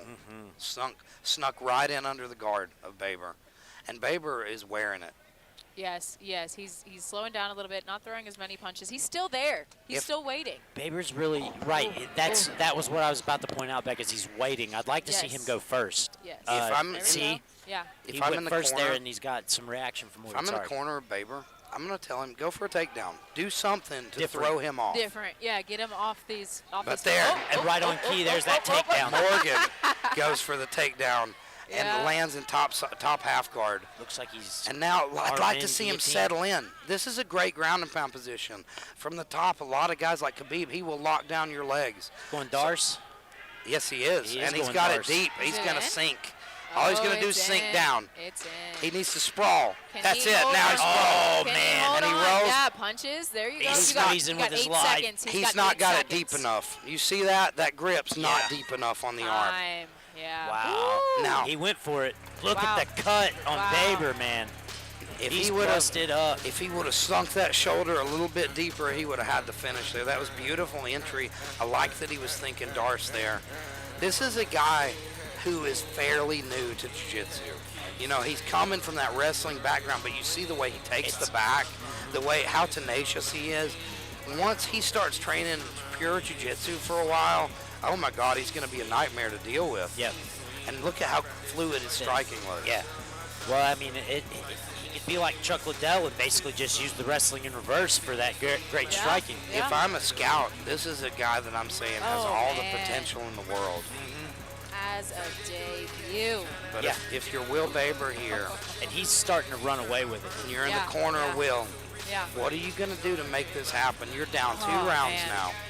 Well, it's like you said, man. He's got to do something different, something Yeah. that he hasn't shown Morgan yet, something that Morgan's going to go, oh, wait.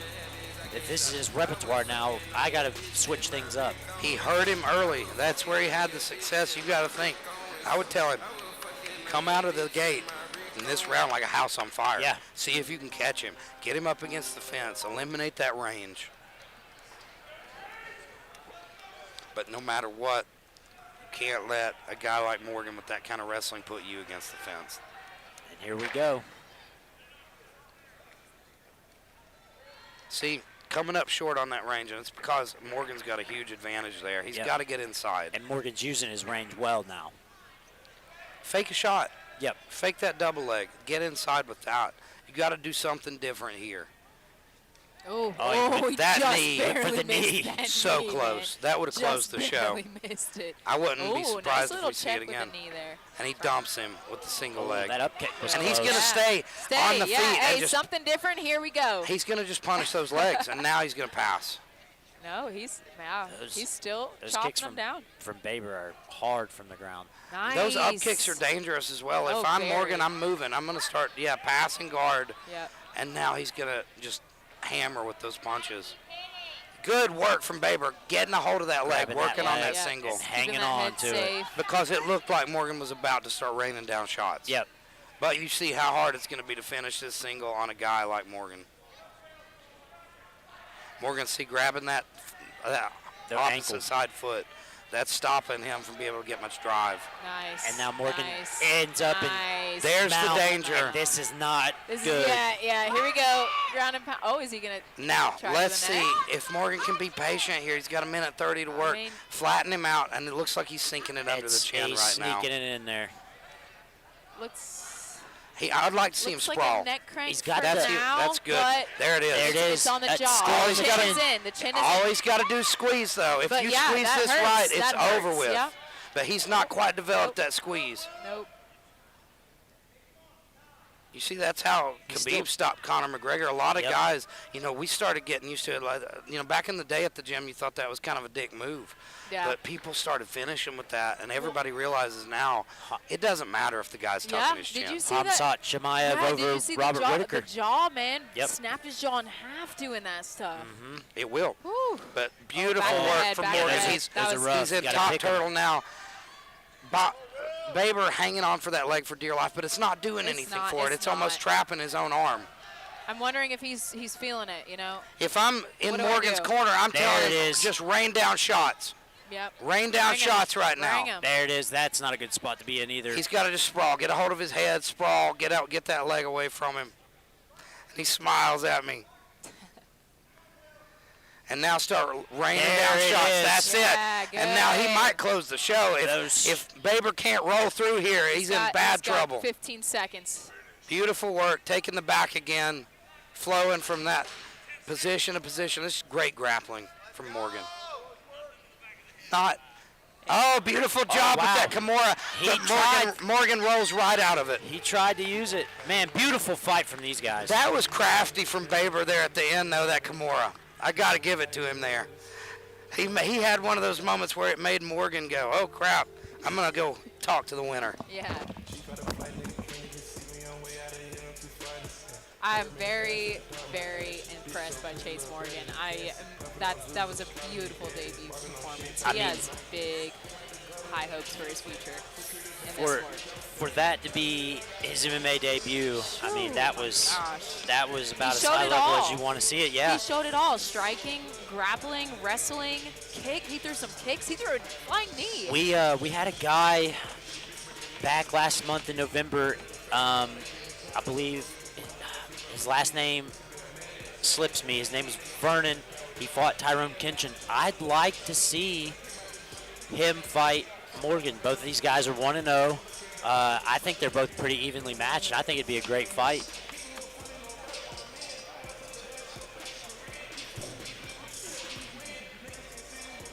The first round was close, but he ran away with it after that, Becca. Yeah, 100%. I mean, I think this is going to be a unanimous decision. Again, those takedowns mixed with the ground and pound. He had, what, 2 submission, maybe 3 submission attempts? Yeah. Yeah. You got to give him credit for those. Ladies and gentlemen, after 3 rounds, we go to the judges' scorecard for decision. All judges agreed that your winner by unanimous decision, Chase Morgan!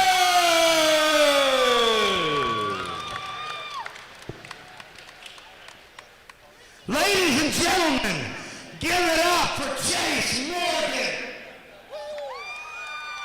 My friend, it's your MMA debut. How does it feel picking up that first win? Lexington, how we doing? So, I want to talk through this fight a little bit. Right out of the gate, first round, he caught you cold, hurt you a little bit, but then your wrestling kicked in. You're a collegiate wrestler. That got you through that first round. You took him down and then started dominating. Flowing from position to position, too. Beautiful grappling. Then, in the second round, you looked like a completely different fighter. You came out striking. You looked really good. I want you to talk me through it. What's going through your mind in that fight? A lot of hard work for that moment, so I can't put it into words. You had a tough opponent. He was really game. Through that Kimura last minute, it made you think there. Did anything surprise you with him? Were you surprised he hung in there? Because you were landing some big shots there in the third. No, I just want to say thank you to Will and his team. I mean, he couldn't have had a better first opponent. Made weight, was early on time, ready to get the photo over with. Good respect to that kid. He's going places. I think that's one of the best debuts I've ever seen. You look so experienced in there. I think first round you had to make adjustments. You went to the well, went to your wrestling. Second round, though, your striking looked beautiful. What's next for you? I think you got big things on the horizon. Yeah, whatever God foresees, I'm all game for it. I want to shout out Judah. Happy birthday, brother. It's 2 today. So my coach, Judah, God's blessing my coaches as well. Noah just had a baby girl named Grace, and I think that's what this fight camp insinuates, is grace. So not just for me, but for everyone else in here, if you feel something on your heart, ask for forgiveness. God glorifies, God gives grace. So thank you, everyone. Very well said. We expect very big things from you. Everybody give it up for Chase Morgan.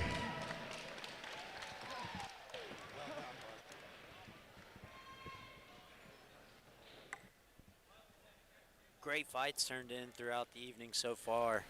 We're moving right along into the light heavyweight division. We're going to have John Hughes out of Lexington Hybrid MMA up against Lamont Askew from Winchester, Kentucky. I'm excited to see some bigger punches being thrown. Becca, are you familiar with John Hughes? Actually, I am not, but I'm also a faces person. I don't think I saw him last time at the weigh-ins. I didn't get a chance to talk to him. So I unfortunately don't know as much other than, like you said, he's fighting out of, you said, was hybrid? Hybrid MMA. So I mean, most of the guys over there, they've been doing this. You know, they might have small records, but they've been doing it. They've been grinding. They've been in sparring for, you know, every week they're sparring, traveling.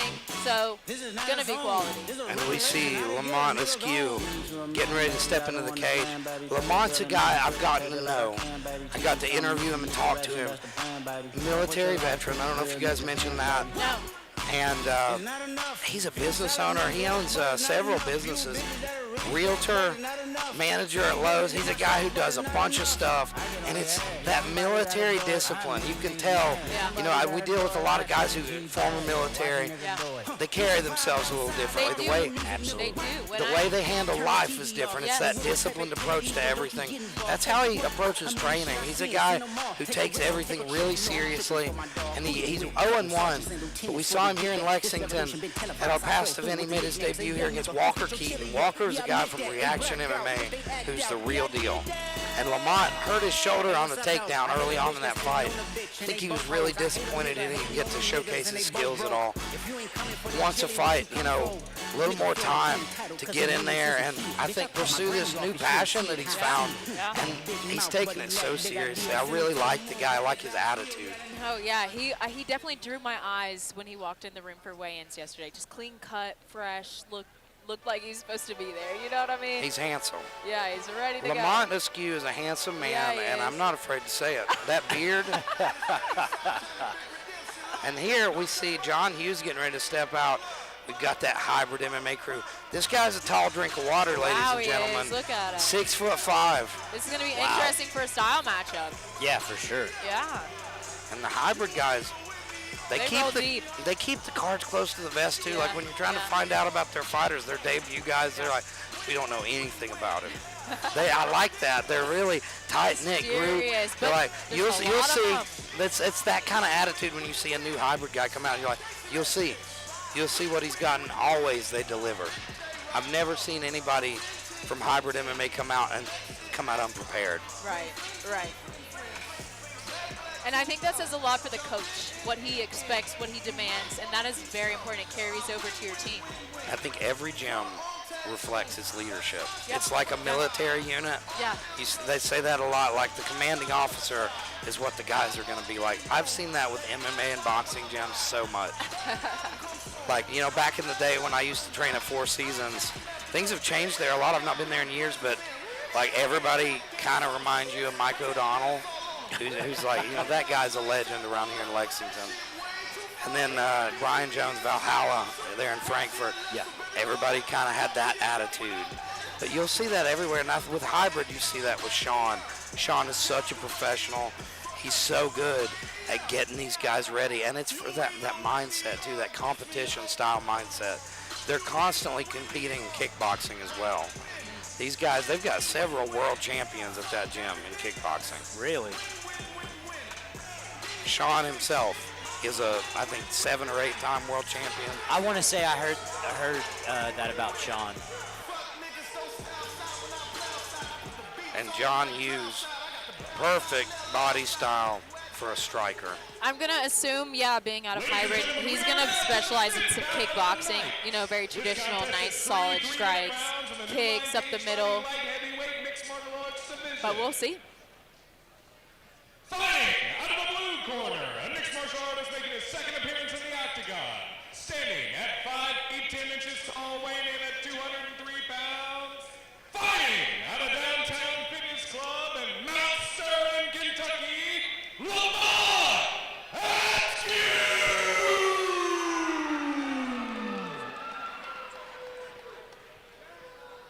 And his opponent, fighting out of the red corner, a mixed martial artist making his debut in the octagon, standing at 6 feet 4 inches tall, weighing in at 205.8 pounds. Fighting out of hybrid MMA in Lexington, Kentucky, John Captain Chaos Hughes. It's so cool to see how the fighters can carry weight differently being the same weight. You could see totally different body styles and body types in each weight class, and that's what makes fights so interesting. And you know, one thing I should say about hybrid MMA too, you know, we expect John to maybe be a striker, but they have some great wrestling and jiu-jitsu at that gym as well. Beautiful right hand hits Lamont. Lamont trying to get a hold of him here, and he gets cracked. His shoulder. His shoulder's out. His shoulder was out. It's the same injury he had in his first fight. Oh, man. That's such a shame. Oh, that came all the way out. I saw it.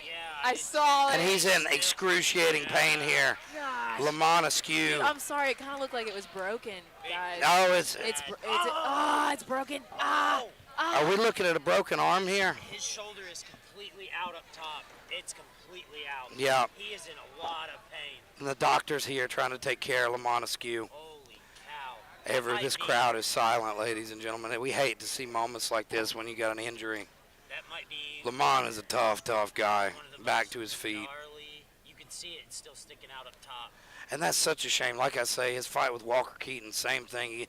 In the takedown, that's when he hurt that shoulder.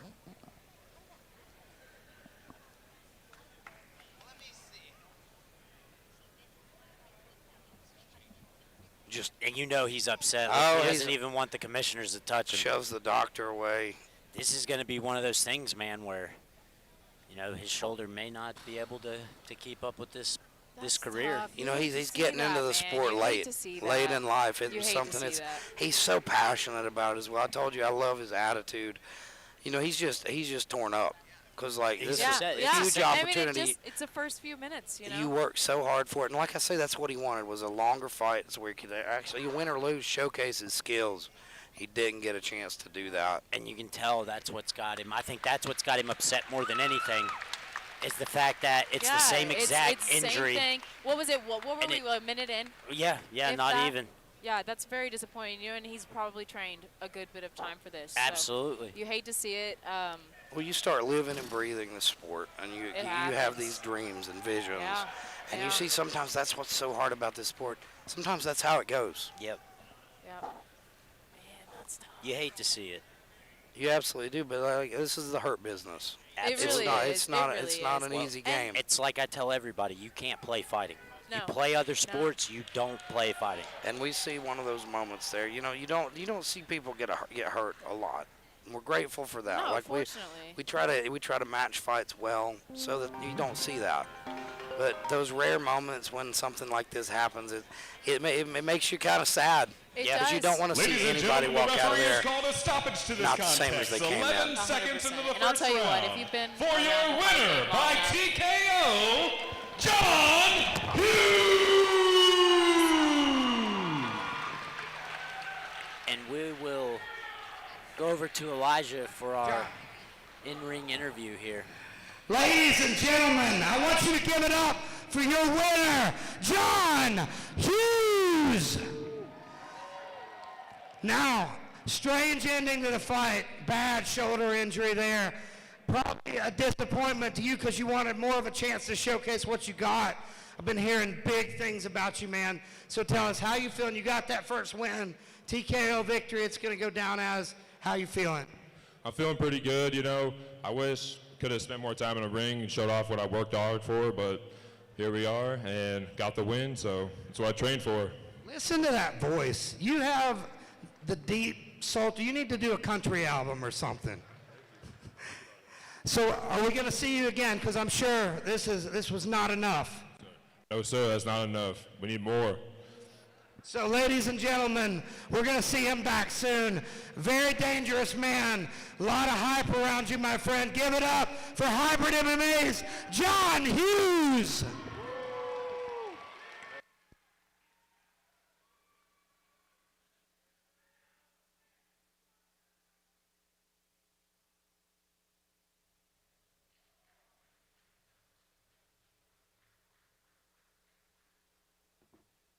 Right along here, Becca. We're going to go on to the bantamweight MMA division. Yep. Got Grant Holland up against Jesse Skaggs, both men making their MMA debut. Yes. But Grant Holland One kickboxing knockout. You got a knockout in kickboxing. Yeah, I believe that was at our show back in May. And he's also grappled with us before, so he's no. Yeah, from what I'm seeing, is he walking out first? We got Jesse Skaggs up first. Mr. Skaggs is fighting out of Louisville, Kentucky under Ben Fowler out of Derby City. This is going to be his MMA debut. So 2 MMA debuts here, but Grant Holland is the combat vet. Yep. That gives you a different edge. When you've got that kind of experience, you know, I talked to our friend Bobby Johnson, one of our longtime fighters. He's a combat vet as well. He's like, you know, and I've talked to a couple who are like, I'm like, do you get nervous when you get in there? They're like, well, nobody's shooting at me, so not really.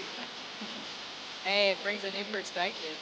It really does. You know, what we do, I think we see ourselves, you know, when we're fighters, we're like, I'm a tough guy. Yeah. Those are some it's a different type of tough guys. It's a whole another level. We see Jesse Skaggs fighting out of Derby City MMA in Louisville. Yep. That's, you know, like I say, jiu-jitsu, it's become an iconic place in Kentucky. And Ben Fowler and Derek Skaggs are coaching him here. Very, very high acumen guys there at Derby City. Got nothing but respect for them.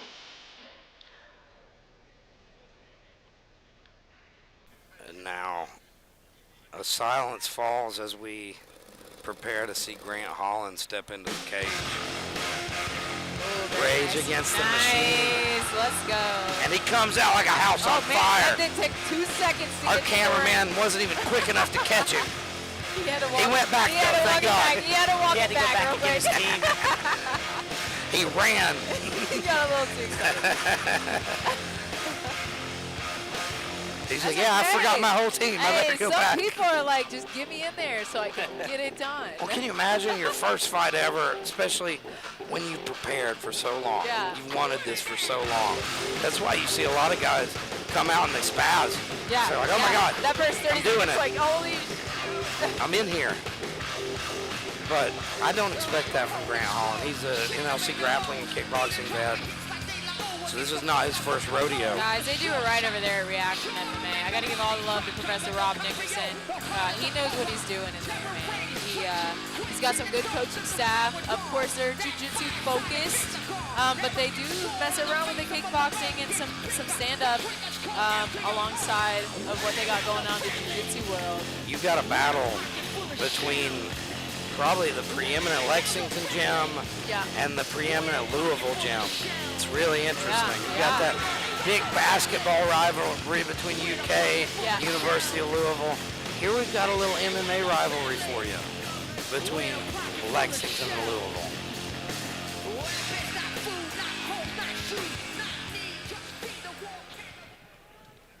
Ladies and gentlemen, we are now at the 6th bout of the night. This contest is 3 2-minute rounds in the new Line Cagefighting Bantamweight Mixed Martial Arts Division.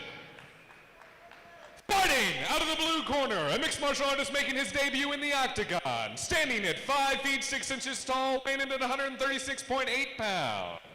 Fighting out of Derby City Mixed Martial Arts in Louisville, Kentucky, Jesse Skaggs!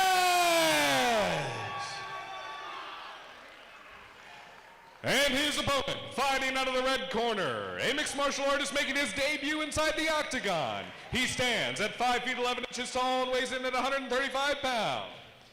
Fighting out of Reaction MMA at Nicholasville, Kentucky, Grant Holland! Smile there from Grant Holland. He's ready to go. Jesse Skaggs has not taken his eyes off of Grant Holland since Grant stepped in that cage. There's definitely an intensity there from the blue corner.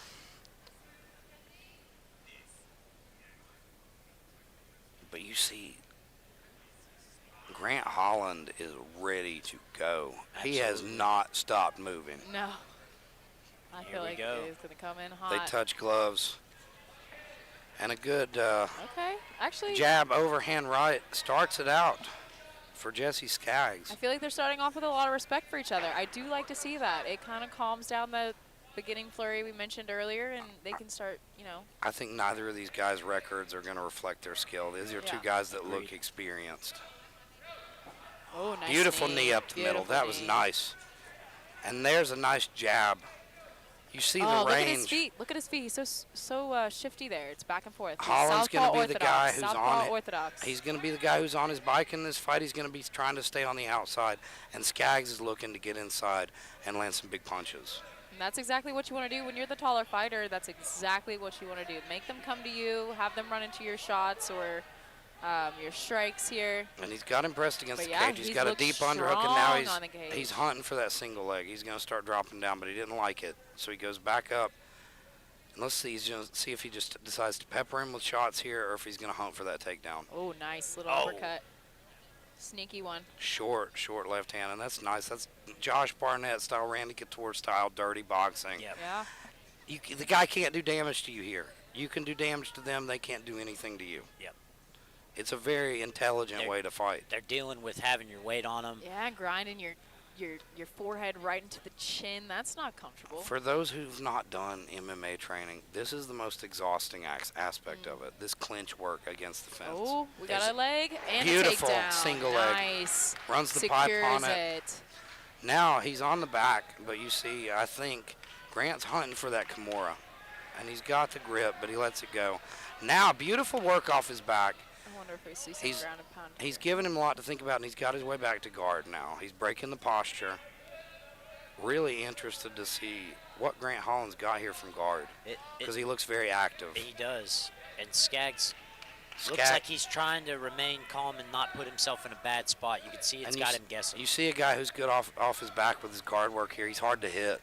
Skaggs tried to land a couple shots, and you just shift your hips, get your head out of the way. Beautiful work from Grant Holland so far off his back. That was excellent work by Skaggs, though, changing levels, getting that takedown. He's really in the dominant spot. Grant Holland looks like he's getting ready to transition for the armbar. I think he's hunting a triangle. He keeps climbing those legs higher, and I can tell he's a guy who likes triangles because he tried to set it up on the scramble there when he got back to guard. Oh, nice. That's what nice ground Skaggs and needed. Loosen him up a little bit, yeah. Break that full guard, and now he's passed. Oh, and he's got the... That was a beautiful job passing. Oh, he's got under the neck. Oh, I don't know if he's going to And now do he anything. cuts his He's got hips in. 7 seconds. Holland cuts his hips in, Okay, there gets you go. out of trouble, Capitalizing with some but ground and still pound. eating Very huge shots at the end of the nice. round. Wow. I'd have to give that round to Jesse Skaggs. Me too. I'm impressed. But it's all that takedown. Hell of a performance off his back for Grant Holland. He's active. He has an active guard, but then you saw Skaggs. He's got good jiu-jitsu. That pass was beautiful. It was so technical. He just happened to give enough space for Holland to try to get back up. But then you saw Skaggs took the back, threatened the choke, and then was smart enough to know, I don't have enough time to finish it. Let's just land some big shots. That's veteran savvy from a guy who's making his debut. And you can see Ben Fowler in the corner there, giving him instructions through the cage. Skaggs looks to be hanging on every word, so I'm interested to see if he's going to come out and implement what they're telling him here. Skaggs is a guy who's probably trained quite a while before he took that first fight. I'd agree. You can see it. Grant's done some kickboxing. He's done some grappling, but he looks really comfortable here in MMA. Looks very good off his back. And he's composed in the corner as well. He's focusing on his breathing. I'm excited to see the adjustments made from both corners. I think Holland's definitely going to want to keep it on the feet. Try to avoid getting put up against the fence. Right. If I'm in the corner, that's what I'm telling him. You got to stay off the fence here. Use your length. That's his biggest advantage here is that length, keeping those. He has beautiful knees. That knee up the middle was, I think, my favorite moment of the first round for him. Nice. Oh, and he hurt him. Nice head. And there's that knee. Oh, man, he's teeing off. And here comes Grant Holland striking. Pouring it on. Yeah. Skaggs trying to mount some offense, but another knee to the body. Skaggs going for the takedown. Skaggs gets him exactly where he wants him now, though he slowed things down. And now he's in that position where he can land, and Holland can't do anything. Looks like this is a good place for him to recover from that. Holland has got to dig for an underhook and start trying to get off the fence. And now he's back down. Same takedown as before. That single leg just runs the pipe, drags him to the mat. And now he's looking to pass already. He's stuffing that leg, pushing that knee down. He's going to try to get around those legs. Wow, that was big. Huge moment in big. the beginning of this second Yeah. round. Man, he had him on the fence there with those kicks, the knees, the very technical strikes to follow. Again, like I said, Skaggs really fights with more experience than he's got on paper. He did a great job there getting the fight where he wanted it. Yes, to recover, to get his wits back about him. And now he's got 2.5 minutes to work. Yeah. And you know Grant Holland's only thinking of, man, I need to get this back up. Yeah. Skaggs has just got to mind his P's and Q's here because Holland, it does have a very active guard. He's got that deep overhook on that left arm of Skaggs. That's dangerous. And he's going to start walking that guard up higher and higher, trying to hunt for the triangular armbar. But you can see that Skaggs has seen this a million times. Yep. He knows exactly what's coming. You know, I've heard some high-level fighters talking about that. They're like, how often are you seeing submissions from the guard nowadays in high-level MMA like in the UFC? Yep. Like, how many title fights in the UFC have you seen finished from the guard It's not recently? very many. And it's because guys are so savvy now. You know, jiu-jitsu's been around, and guys know how to defend it. Yeah. See how he's staying so heavy on the head. Now he's going to do this smash pass, but it almost gets him swept. That's beautiful active hips from Grant Holland. Yeah, Grant Holland's doing very well. And he's going to come out the back door now. Up and looking for a takedown of his own. He's got to watch his out. neck. You don't want to get taken back to where you just came from. Skaggs looking for the snap down. And now he's got Skaggs against the fence. I would suggest he gets away from him, makes some space. Some low blows there. Start pushing him away, because that gives Skaggs the opportunity to turn you around. And now he's right back where he wants. Nice pummeling there. What I would like to see from nice knee to the body. Holland more, From Holland. he's not digging for underhooks, but those are beautiful knees. Holland's knees are really getting Skaggs. Yes. And you know he Nice feels uppercut that. from Skaggs. And a duck under Beautiful from work Holland. from Holland. And Holland's going to work with the knees again. Holland using that plum clinch. Yeah. Man. Effectively as well. Good. He's good got Good those work from Holland. He's got those Diaz Bros pop shots, man. Man, What a fight. Holland came on at the end of that round. How do you score that round? Man, I think it goes to Grant Holland. I've got it 1-1. Because even though Skaggs landed the takedown, he didn't do much damage from the top. And Holland was able to get back up And land some good shots. Landed those shots from the clinch. I've got it 1-1. I do as well. Yep, I agree. And I think Holland's got to be confident. He's got to know I have the edge here on the outside. Yeah. As long as I don't let him put me on my back again, this is my fight to win. I think you're in the corner there. Rob Nickerson, great coach. He's got to be telling him, stay at range. Don't let him get you against the cage and take you down. You just got to defend that takedown, dig for your underhooks, and then push away. Get away from him. But you got to be happy with that round if you're Rob Nickerson right now. I would agree, Oh, man. yeah, 100%. If you're in the corner of Skaggs, it's the opposite. Get him to the fence. Get inside. Get to that single leg again, and when you get him down, keep him there. I would almost even tell him, hey, let's not worry about the takedown. Let's dirty box against the cage. Yeah, Agreed, absolutely. Agreed. 100%. Back him up, back him down, get him to that cage. set I him would up and almost tell him, get your single leg, get that takedown, and then just settle. Yep. Pull a Chael on and stay busy sit in the enough. guard and just pepper him. Yep. I love how he switches stances so often, and it's not bad. A lot of people try to switch their stance, and they leave themselves open at certain times. But he's doing a good job of putting a punch out when he goes to change his stance. That's kind of disguising that switch. Nice jab in there. Holland's Skaggs. using that long guard, reaching with that left hand to set up his right. Oh. Now he switches stances again. Yep. And he's got good strikes out of both stances. Out of both, And good head movement there. Oh, Slides Another over. knee up the middle. That knee he felt. You Dude. saw him back up And the there. teep kick, and then he tries to go upstairs. Oh, nice slip. Oh, and Just- he's back. Oh, another knee to the one. body. Yeah, let's go. These knees are beautiful. Grant Holland is putting on a knee clinic. Man, how many? How many is that? Ooh, left, Wow. straight left, right hook. Wow. And beautiful body kick. And he's just hitting a flow state here. Yeah. He's no really, sweat. He's not breathing heavy. Just in that zone. he's really taking it to the body of Skaggs as well, and that takes so much out of you. You can tell that it's kind of slowed Skaggs down. It's doing what it's supposed to do. This is beautiful work from Holland. He's Absolutely. taking over in this fight right now. Oh, there's a knee. Big one up top. And he's Here got comes the combination. He's got Skaggs hurt, but Skaggs fires back with a right hand and then a left. Those knees are Oh! brutal. And he high kicks him again. Didn't land flush. Caught him with the foot again. He catches him. Another. Skaggs is hanging tough, but man, Grant Holland is starting to pick him apart. Holland he thought about that flying knee again. Beautiful. There's another high kick. He's so quick with those high Skaggs has kicks. got to do something to gain his respect. Look how he's changing his levels. That was a Up beautiful high, going 1-2, down low. Yeah. and then shovel hook to the body. Yep. I mean, he's just boxing him now. His confidence is through the roof. Pop, pop. It's just point, that point, he point, has- point, yeah. point, flow state, you know. Now you've both said flow state. If you're playing the NLC drinking game, you got to drink whenever one of these guys says flow state. Oh, big kick up top. Oh man, his feints are beautiful. He's really setting just- all these shots up with He's- feints, man. This is amazing. Picking him apart, but Skaggs is hanging tall. Oh, yeah. He's eating them, and he's still trying to fire back the best he can. Tough as nails. I'd like to see Skaggs feint up top and shoot the takedown. Take him down, try to change up the round. And you know, 20 seconds left though. absolutely no sign of fatigue or slowing down from Grant Holland. No. That's the thing. John. When a guy can come at you with this pace and just pour Here it it on comes. you for 3 rounds, you're going to drown. And that's what's happening here. Oh, that flying knee again.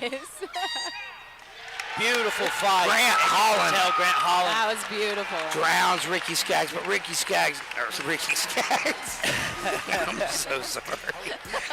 Jesse Skaggs with his hands up. Oh, that was fantastic. Great Far fight. from defeated. No, yeah. Great absolutely. performance as well. Landed those takedowns in the early round. And, you know, I think Holland just the pace. The pace is what changed everything.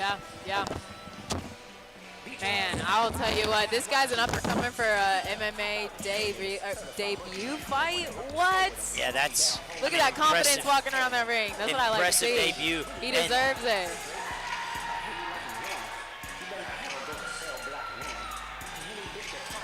big things to come from Grant Holland. Now, I do believe after this fight, we're going to have a brief intermission. I figured I'd go ahead and mention that before we get our winners announced.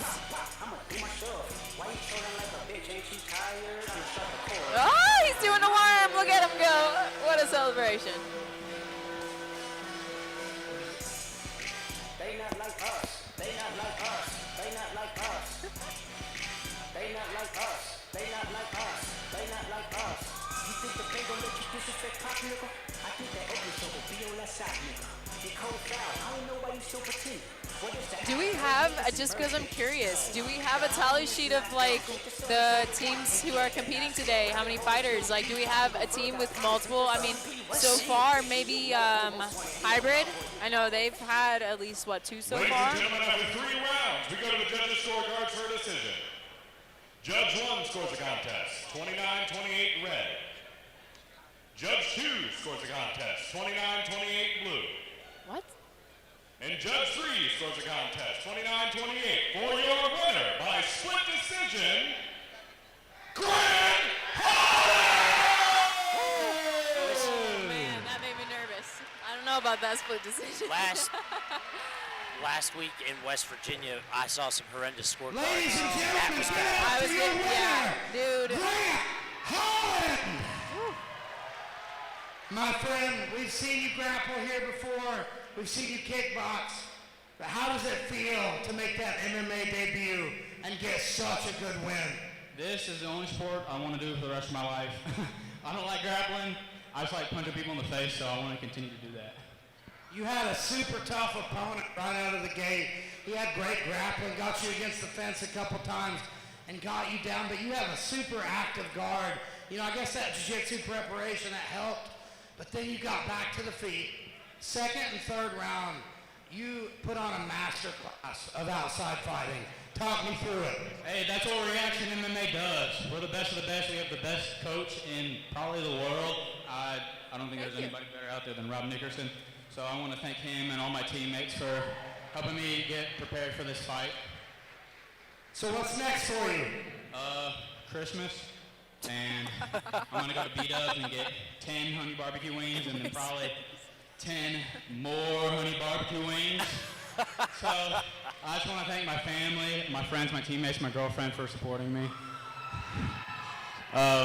Also, praise be to God. I would not be able to do this without him. Ladies and gentlemen, I want you to give it up for Lexington's own Grant Holland. Excellent MMA debut from Grant Holland. Ladies and gentlemen, we're going to take a brief intermission in between fights 6 and 7, and when we come back, we've got 6 more fights headed your way with 3 title fights at the top of the card. Don't go anywhere. NLC will be right back.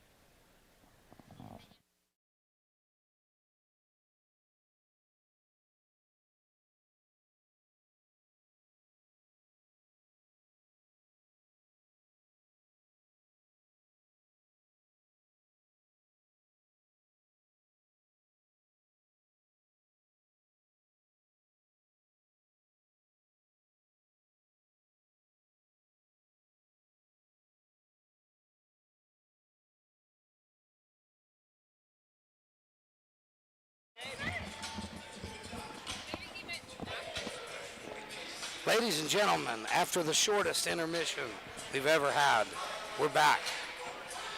We made a mistake. I'm sorry. We didn't want to leave you so I soon. guess- We got one more fight. Yeah, one more.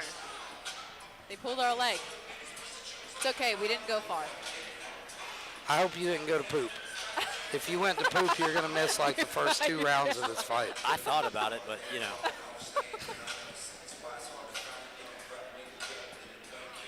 So here we go. This is a good fight. Daniel Lorenza versus Haynes Lalonde. Now, from my understanding, Daniel took this fight on short notice, about a week and a half, I believe. So we always like to give props to our guys who step up on short notice. It's never an easy task, and it takes a lot of cojones to do that. So absolutely. Props to Daniel for stepping in on short notice. And Daniel is from Mount Sterling. He's a former high school wrestler. Like you say, he took this fight on less than a week's notice. Yeah. That takes some guts right that sounds there. about right. Trains at City Gym there in Mount Sterling. Guys like Cole Givens train out of there. Cole's a very tough guy, tough as an old boot. Yep. I've never heard that expression before. Tougher than a $2 steak. That's right. Okay, yeah. I can see that. And coming out now, we've got Haynes Lalonde fighting out of Hybrid here in Lexington. That's another hybrid. We were trying to counter up how many hybrid had on the card and kind of compare. I think they're up to about 4 people tonight. Yeah. Haynes Lalonde did an interview with Keith No before this fight, and he has an intensity about him that you only see in like a true competitor. The guy said, I've been picturing my opponent's head bouncing off the canvas every day. Wow. So I've been waiting for that moment, you know. You can tell he's very hungry to make his debut here. Can't get his jacket off. We got to fight with the jacket before we have the actual fight. There we go.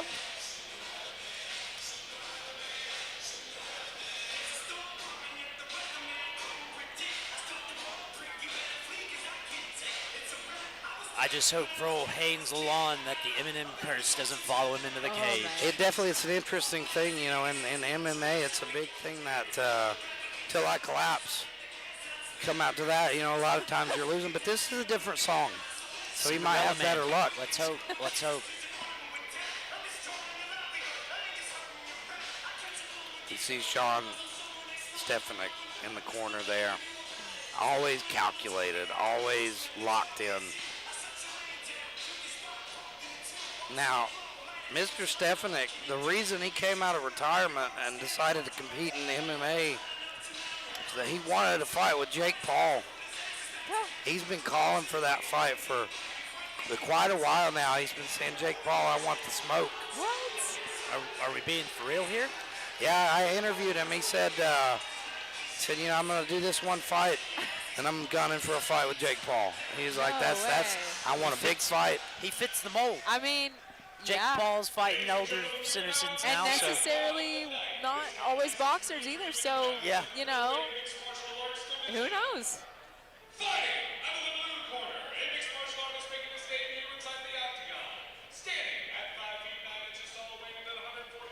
Wow, I like that. Look at that face off there. Locked in, man.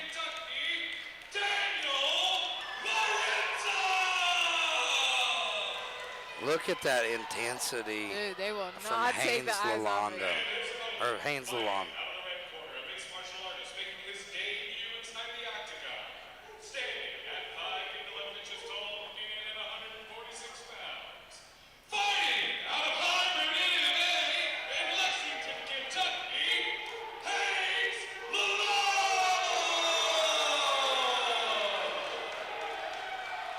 Man, that was intense. And they wanted to start They like were they were in a ready. bare knuckle fight. They were ready. Toes on the line. Neither guy would look away from the other through that intense. entire opening. Here we are. Ooh. And we see Lorenzo starting with his hands, Lalonde starting with his kicks. I like this pace, though. Feeling each other out, not being too urgent with anything. You see Lalonde trying to cut him off, but I'd like to see him get more busy with his hands. That's the big thing. You don't want to throw a lot of naked kicks. Yeah. And you got to put something in his face if you're going to walk him down. Oh. Good low kick, though, from Haynes. Still yet to see many punches. Lon looks like he's maybe trying to even just bait him in Yeah. for a counter. Daniel's quick. He's throwing those strikes very quickly.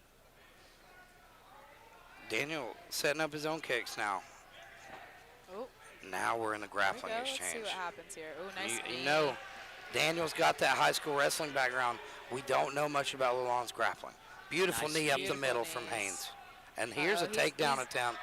But He's he's caught in the guillotine no. here, but beautiful job hopping over. man. And going right over to the opposite side. Yeah, but he's still Beautiful got that, work. got hold of that neck. He's all right now. Once he's past the legs, he's not in any danger. And now Haynes is just going to, it's more of an annoyance now, the fact Yeah. that he's got his head wrapped. He needs to just peel that off. That's what Yeah. he's Pop trying his to do head out. underneath there where we can't see it. I would take that right hand, start Here it is. peeling that off. See, that's a weird Oh, position. wow. Funky. And he uses it to roll him. You can't, that's why you Oh, got look at those Oh, we got an arm bar. That's beautiful, it's tight. But Daniel's going to scramble out of it. Oh, it's tight. He must not have the elbow right. Nope. But man, he's hyperextending it now. I believe he That's broke it. it. I believe he may have broke that arm. Haynes Lalonde is excited. Daniel didn't want to tap. I He hate di- arm bars. But you saw Haynes adjusted it. He didn't have the angle quite right. He adjusted it. He turned that thumb to the ceiling Yep. and Yeah. got a beautiful Wow. finish. Wow. Beautiful work from Haynes Lalonde.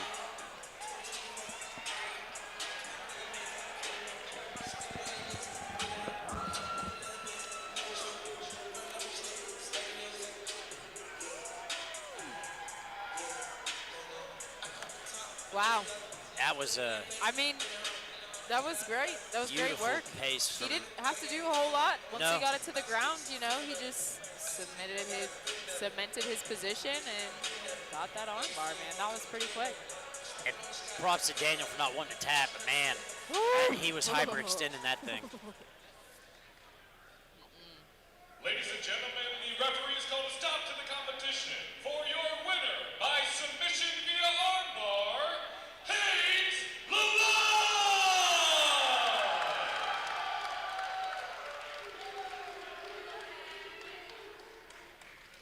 Ladies and gentlemen, give it up for Haynes Lalonde. My friend, this is a moment you've been picturing for quite a while. I want you to tell me how you're feeling. I feel good. Can I hold the mic? Where's Rob Nicholson? Where's Rob at? I want to look at Rob while I say this. I want to fight one of the pussies from Reaction MMA. Ethan Baker, I'm coming for you March 9th. If any of you other pussies from Reaction want to smoke, come find me. I'll beat your ass in my pajamas, day or night. He said I'll beat you in your pajamas. My friend, so you've already called your next shot. Tell me, how's it feel coming in here? I heard your interview. You were picturing this moment. How are you feeling coming out of the gate? Such a beautiful submission win with your debut fight. Thank you. It feels good. I have a lot of respect for my opponent. He's a good athlete. Came in here a week's notice. He's not a pussy like Harley, so I gotta give him that. I'd love to see him come to my gym, get some better work in.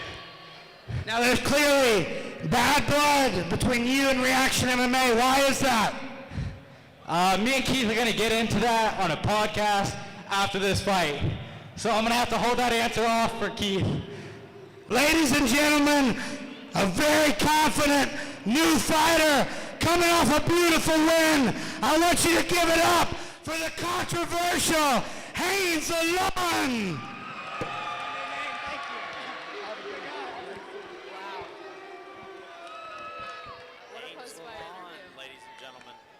Calling a shot against Ethan Baker, who, ironically enough, we're going to see in 2 fights. Yeah. So, ladies and gentlemen, at this time, we will head to a brief 10-minute intermission. Ladies and gentlemen, we're really going to go to intermission this time. When we come back, we're going to have 5 fights. We're going to kick it off with Mitchell Vaughn versus Preston Starcher 2. Don't go anywhere. This is New Line Cage Fighting 31.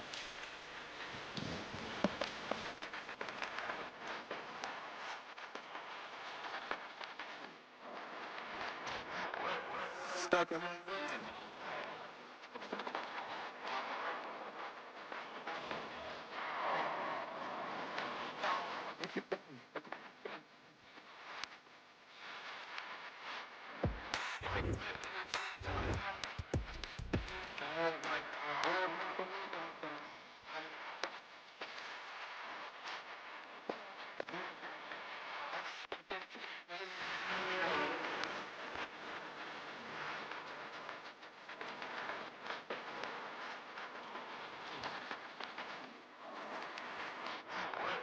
stuck in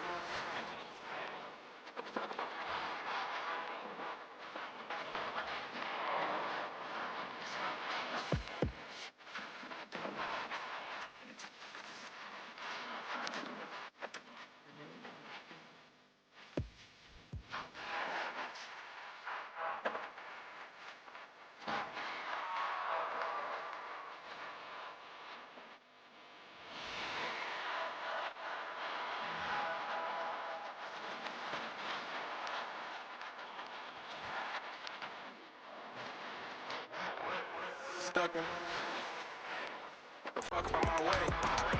I don't give a fuck what they say.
Make music for money, clothes and hoes. I can't relate to no broke boy. I feel like I'm Wayne, I'm screaming the millie. Rap labels are worried, they get paranoid. I'm easy to anger, I'm quick to annoy. I'll break up a home if it's good for the boy. In love with the door, marriage destroyed. Started with smoke, Blazer B. Roy. Kiwi mixed it with tequila in a little Sprite, cause we outside. Bucket for bucket, been scoring all summer. Had 20 intentions for feeling alive. 10 bottles of towel, I'm out of my mind. I was splurging on hoes when they car hit decline. But take on my bitch, Louis V on my my bitch. A hole in your house, are you crossing that line? I can't relate to no rap niggas stealing drip just for the record sales. I got hate for the culture, folks just spamming upload till your album failed. Put money in pockets of people and seats. I'm a living legend, I'm the holy grail. Music move like crack from the rack. Flood the country like a cartel. The best in the city, the best in the world. Dory and Mike Jack, the only names. I'm running with Jaha, I swear that's my twin. It's like MJ, no Scotty, but I got it King James. God know we live in a mad world where it's mad thorough. Fuck up a check on a bad bitch. You ain't really bred it, you just act rich. Got bangers inside of my track list. Need a real woman I can stack with. We fuck on the money, the hundreds. We take it and spread it all over the mattress. Yeah, I can't relate to a local rapper cause I'm going global. Pocket watching, you won't know the total. Bars getting colder than Nova Scotia. Run this shit back, but you know it's over. I'm with AD, feel like KD. Shoot the lights out. Man, 100K really too light now. I got slugs on my teeth when I bite down. Stop tricking. Tricking. Really tricking. Yeah. Tricking the label, you bench riding. I'ma change the climate. How? Weatherman, weatherman, weatherman, weatherman. Raining shots, that's a definite effing and praying that God finna bless a man. It's a mad world, so we mad thorough. Good to go? Yeah, we're ready.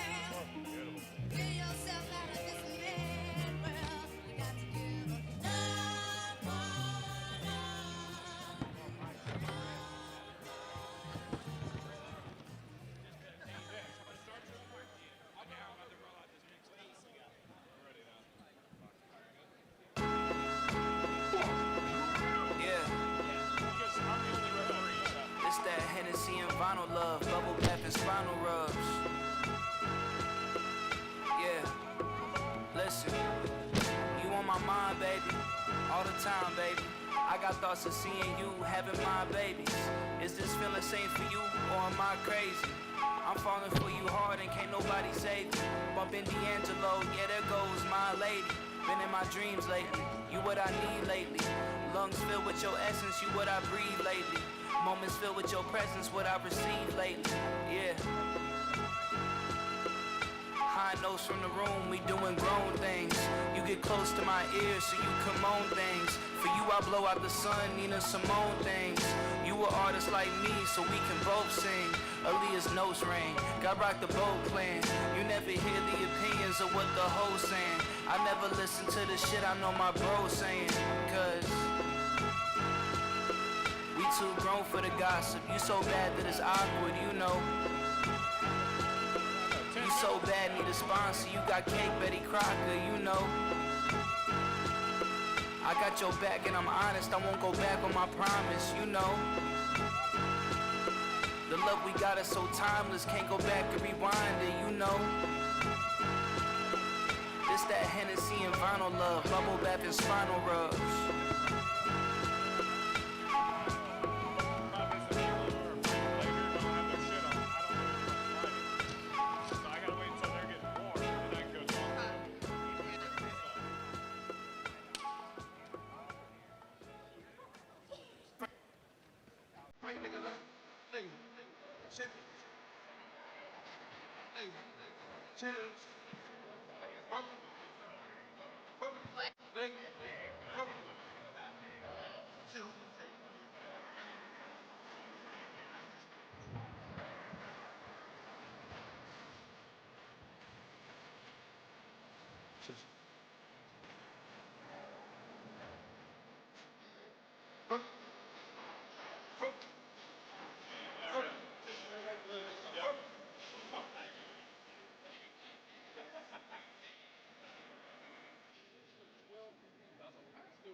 One, two, you hear the clock ticking. Tick tock. You're about to stop living. Tick tock. I want you to remember me. Tick tock. But the dead don't have no memory. I'm coming. Nobody can stop me. Nobody can hold me. Nobody control me. I'm coming. I'm here to do my thing. I'm here to bring the pain. I'm never ever gonna change. I'm coming. Nobody can stop me. Nobody can hold me. Nobody control me. I'm coming. I'm here to do my thing. Ladies and gentlemen, we are back from our intermission. The big fuzzy jacket has come off. It was too hot if you're looking at like wardrobe updates for the commentators, I've got my Good, the Bad, and the Ugly T-shirt on. We'll accept it. It's We're fine. look at like the difference in formality of me and Dave. This is a guy who cares way more. I'm just here. I've got a newborn baby, and I'm awake. It's a miracle. I know how that goes. This card has been phenomenal so far. It's been a really good one. And here coming to the ring, Elijah, we've got Preston Starcher fighting out of Category 5. And he's up against Mitchell Vaughn, who's kind of run the gauntlet against his gym. You know, this is a rematch. Preston Starcher versus Mitch Vaughn 2. And these guys, I don't think there's any bad blood. Almost since these two gyms formed, or since this gym started this rivalry, mainly between Mitch Vaughn and the guys from guys from Category 5 in Hurricane, West Virginia. There's almost developed a mutual respect, I think. Yeah. Like Eric Kuhn and Mitch Vaughn hated each other. But now you see that they're almost kind of friends. Yeah. Preston Starcher is a guy we have seen since the beginning of his career, and he's evolving every fight. His brother, Sheldon Starcher, another very talented NLC veteran. Preston has had a rough run. He's lost his last 3 fights all by submission. But, you know, you have a skid like that in your career, and it really shows you what do you need to work on.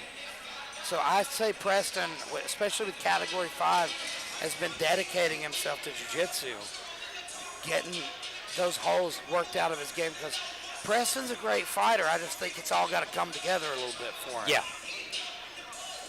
Now, on the other hand, Mitch Vaughn, same deal. Mitch Vaughn started his career, I think, at 1-3. Yeah, 1-3 or 1-4, something along those lines. And now Mitch has won 4 of his last 6 fights. And, you know, that's including boxing as well. The guy's been boxing. He's been trying to pick up as much experience as he can. Yeah, Mitch wants to stay active, and he's definitely been doing as much as he can to do so. You know, we've seen him in a lot of rematches, and it's because it's been tough for the guy to find fights. Yeah, I mean, at this weight class on the regional scene, unless you want to travel, especially around here, you're going to be seeing a lot of rematches. And that's just one of those things that kind of happens on the regional scene. And this is at 135, but I think Mitch can cut to 125. Mitch has fought at 25. It's just a tougher cut for him.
Saw Mitch Vaughn won that first fight early by a guillotine choke. He caught Preston kind of right out of the gate, and Preston was frustrated with it. He's been gunning for this rematch for a while. Beautiful. Right out of the gate, both guys tagging each other. Oh, Yeah, man, I think the he's first- doing a good job with those long punches. I think the first fight ended in about 40 seconds Yeah. of the first round. Yep. So Preston's just Submission, wanting to, right? yeah, guillotine. Nice striking from Beautiful both guys, and entry here comes into the takedown. But let's see what Starcher can do to stop it. And he gets dragged to the mat. Great work from Mitch Vaughn. Beautiful Oh, ground nice, and pound. nice, But Preston's able to get back to his feet. Let's see if he can stay there. Little fence grab. Good. Yes. Good work, though. He stays on his feet there with the help of the fence. Nice knee. And now he's digging for that underhook. Exactly what Preston needs to be doing there. Uh-oh. But Mitch is Good tying up balance. his Good feet. He's balance. going for that reap. Yeah. But Preston does a great job staying on his feet. And he's Mitch digging. has to be careful because he's got his head. He's going for the neck right now. He's thinking about that neck, and he's deep under. Yep. Now yep. he's getting and that we grip. Might, and we he's might. tight. He's deep under. Oh! Will he stop that? This would be crazy. With the same. This would be insane. He's got it. It's tight. Dude. He's got to use his hips more. Yeah. Start extending him. Yep. And now Mitch Vaughn. Mitch looks like he's Man, going to pop out. Tough He's as gonna nails. pop out. Is Mitch Vaughn. He's out. He's Wow, safe. that would have been crazy. You see, he got he got that grip broken, and that really saved him. Now, Preston still has that deep bite under the neck. Let's see if he can do anything with it. He's breaking the posture. And Mitch is out, Yeah, yeah. and now he's actively in Preston's guard. Now, it's so hard to do anything off your back when your head's pressed against the cage. Absolutely, that's not a place Preston wants to be. What I would honestly like to see Preston doing here is getting his feet on the hips, kicking away, and trying to get up, just like that. He's got to kick Mitch off of him. And Mitch goes for the toe hold. And he's got that, it's the straight ankle lock he's hunting for. And it looks like he's deep under the ankle, but Preston hanging tough. Don't want to burn it out. It's one of those moves. A lot of guys really won't tap to it. It hurts, but like it's tough to break the ankle from there. And now Preston's going to start ground and pounding. Yeah. Break him Mitch off, trying to use his legs to keep him at distance, but now we see Mitch. He's going to try to start looking for that heel hook, but he's out. He's like in he was going danger for a now. knee bar, and he's now got Preston Starcher on his back. Oh, Preston Mitch to the exploded top and then into Preston. full mount. This is a bad spot for Mitch Vaughn to end up in. And hunting for that leg lock's what did it. what a crazy back and forth battle this first round's I been. think Mitch would have been better Nice, served nice keeping ground and top pound. position there. But now we see him, Preston raining down big shots. He's on the back at the end of the round. I mean, it could be. I mean, That's it's huge. close. so That's close, but yeah, I mean, Did Preston Preston do enough to steal that round? Right. That's a good question. Just depends on how the judges look at it. and he had that really deep submission attempt. had a tight He guillotine. defended takedowns really well. Like, he didn't just get taken down super easily. So Yeah. I think gotta credit him Preston there, too. Starcher may have taken that round, especially there at the end. He may have stolen it. Mitch Vaughn, you would think he's going to come out of the gate. His striking looked good. Yeah. He really did. He was landing some nice side kicks. But his bread and butter's always been the grappling. Mm-hmm. He did a great job getting that takedown. But once he was there, he made some crucial tactical errors. And the biggest one was hunting for that leg lock when he had top position. Right. Preston did a great job getting out of it. And ultimately, he used that to his advantage. And you see, Preston's a good leg locker in his own right. That's Yep. how he submitted Brittany Vaughn with a beautiful heel hook. Yes. So he's comfortable there. He stayed calm. He didn't panic and tap to that straight ankle. And then he found his way to kind of get that posture and start landing some shots. And you see a lot of guys get in trouble hunting for leg locks because you're so vulnerable to ground and pound. The Now- leg lock game tends to play rough anyways if you're in 50-50 and both guys have the ability to grab the leg. Here's the question, though. Mitch Vaughn showed he's able to get Preston to the ground. If he does it again, you think he's not going to go for that leg lock. Will he be able to stay on top of Preston Starcher? But Preston Starcher's takedown defense looked great, and now he's staying at range, which is where he likes to be. And he's the bigger fighter, the taller, longer fighter, so... You see, Mitch did a great job, but he's got his neck in some danger again. And now he's got a better angle on it, but he loses the grip. loses the grip. Now, Mitch Vaughn, you think he's going to be a little bit smarter now. Yeah, I would think that he's probably just going to use this positional advantage. When your fighter as experienced as him, you get mad at yourself when you make a mistake like he did and lost top position. He's going to be a little more meticulous. He's got Preston caught. He's hunting for that arm triangle, but it's going to be really tough to finish up against the cage there because he's going to have to hop to that side. Starcher knows what's up. He's trying to get that arm out of danger. Not let him trap it, but man, Mitch he's does. rolling into that direction, though. Mitch traps it up against his head. He's in trouble. Just as far as being able to finish it. Oh! And Mitch submitted him from half guard. Wow! That's so hard to Was it the finish from half pressure? guard. Absolutely Was it the beautiful. shoulder pressure? Did he Yeah, have the that's full choke? he had Okay. the choke grip in. Okay. Usually guys will have to pass that half guard, but you see Mitch has such a good squeeze. He did a great job. Great job. That's high level grappling. Yeah. You know, I've seen guys that are good at that from half guard. Preston was a little dead with his hips. A lot of times when a guy starts that squeeze from there, you can use counter pressure with your hips. Start bucking, start moving, use your half guard. Yeah. But apparently Mitch Vaughn has an anaconda squeeze because he pressed that shoulder down, got the arm triangle, and really that's a tough loss for Preston Starcher. Now that's 4 in a row he's lost by submission. Yeah, but I'll tell you what, he's putting in great effort. He looked really clean in that first round. His You know, striking was okay. We He thought kept he probably distance well. took that first round. Yeah. I was gonna give him the first round, for sure. So he has nothing to hang his head on. That's for sure. Ladies and gentlemen, the referee has called a stoppage to the fight. 1 minute and 13 seconds into round 2. For your winner, by submission via arm triangle, Money Mitchell Vaughn!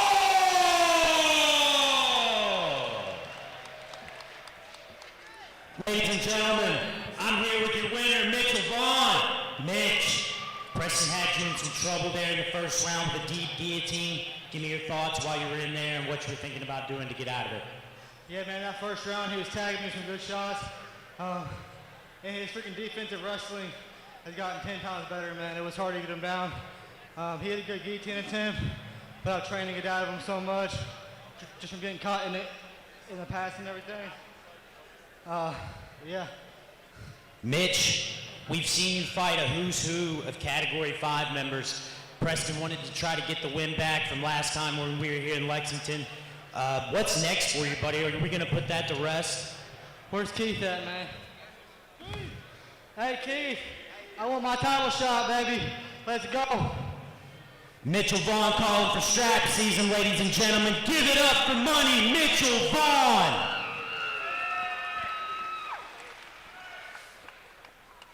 Mitchell Vaughn has been on an incredible streak. That will put him up to 5 out of his last 7.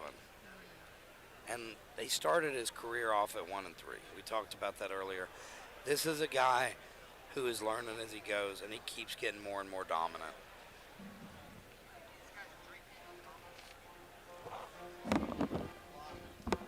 Next up, we have a potential fight of the night candidate, You know, I believe. I've really been telling everybody, this is the fight that you want to see. This is the fight. Neither of these guys have a ton of experience, but I genuinely think they are very evenly matched. And that is going to cause for some fireworks. I don't know about you guys, but the last few performances from Ethan Baker, I've been extremely impressed.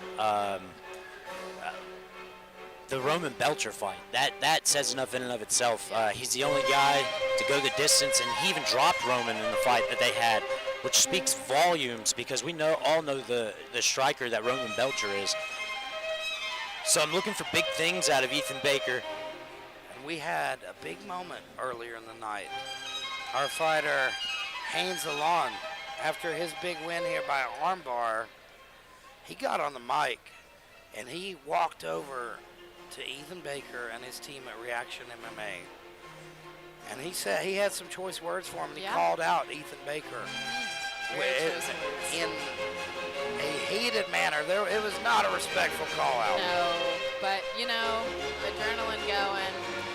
What can you say? Now, Kaio Kuragati. Yeah, you nailed it. Good job. I worked hard. Good work. You did it. Yeah, you know him really well. Let's hear about him. Yeah, so Kaio came to me, to my gym, about a year ago, maybe a little longer. Let me tell you what, this guy had done some training kind of on his own, kind of, you know, learning on his own, training here and there, visiting different gyms. Kaio's main background is primarily kickboxing. He's a really slick kickboxer. He started boxing with us, been boxing for us for about a year, so got his hand game right. But once he found out about this fight, he decided, I'm going to really work on my wrestling, really going to work on my takedown defenses, just in case, I'm seeing something that I'm not comfortable with. So that was his focus, over the past few weeks, but he's a crafty kickboxer, man. And I see your husband, Yes, BJ Robinson, in BJ the Robinson. corner there. Probably Ripped as ever, in right? the running for one of the most handsome men in this audience tonight. Good-looking guy. I'll tell you your what, old man this is unofficial, but he's trying to work with Keith to get in here and get a pro MMA match. Let's get it. Yeah, he really wants that one. Now- He's been boxing for a while, but he wants to hit that cage. That's his true love. Tell us a little bit about your gym. Tell us about Thrive Tribe. Yeah, Thrive Tribe. So honestly, it all started because I didn't have anyone to spar. It was me and BJ. He was coaching me, which is fine. You can go a long way with just you and your coach. But you gotta have partners. You gotta have training partners. You gotta have sparring partners. So we just started inviting people in. Like, hey, let's come up with a curriculum, invite people in. We have mostly boxers, some amateurs. We have some USA boxers. We have some pro boxers. And then we have guys like Kaio. He didn't think he was going to be fighting, and all of a sudden, hey, I'm going to take a fight. And we push him in the directions that he needs to go for their goals, really. Now tell me about Kaio. Did you know he was going to walk down to that class for He music? did tell me to expect something different. He's an interesting character, man. He doesn't like to brag. He doesn't like the attention. He doesn't care about the notoriety. He just loves martial arts. He appreciates the sport. He likes to learn things. That's the kind of guy he is. Very intelligent. He can speak like 3 languages, by the way. Super smart guy. Now Super we smart guy. see Ethan Baker There he comes. walking the cage out of Reaction MMA under Rob Nickerson. 20 years old, a ton of potential. This guy, like you said, only man to take Roman Belcher to a draw. Nobody's been able to beat Roman. Roman's been on such a tear. Ethan dropped it. Yep. And looked really good in that fight. A lot of people thought he might have won it. But he's incredibly talented, rangy. He likes to stay on the outside. He beat Chika Okafor as well in his kickboxing debut. That's a guy we've seen here as well, who I'm going to see later in the night. He's got a lot of talent. So Ethan's already been up against 2 of the toughest guys in this division. Big step up, for a debut for Kaio. I'm so proud. Dude, he's fearless. And Becky, He is fearless. you say Kaio is he's primarily a kickboxer? Primarily a kickboxer, yes. His family is from Italy, so he spent a lot of time in Italy. I think that's where he did a lot of his training. I don't know what the training was like. We haven't gone into too much detail about that, but primarily kickboxing. His thing is kickboxing. He likes to flow. He likes to throw kicks. Mostly all traditional kicks, but he will throw in some spinning stuff for fun. It makes me wonder if we're just going to get some good old-fashioned stand-up MMA I'm kickboxing. down for it. I'm This down for it. contest is 3 3-minute rounds in the new Line Cagefighting featherweight mixed martial I arts get more division. nervous for my fighters than I do for myself. In the blue corner, a mixed martial artist in his debut tough. inside the octagon. He stands at 5 foot 10 inches tall and weighed in at 146.8 pounds. Representing Thrive Boxing in Lexington, Kentucky, Kaio the Butcher Caravani!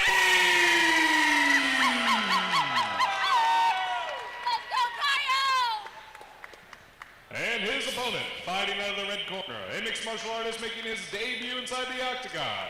He stands at 5 feet 11 inches tall and weighs 145 pounds.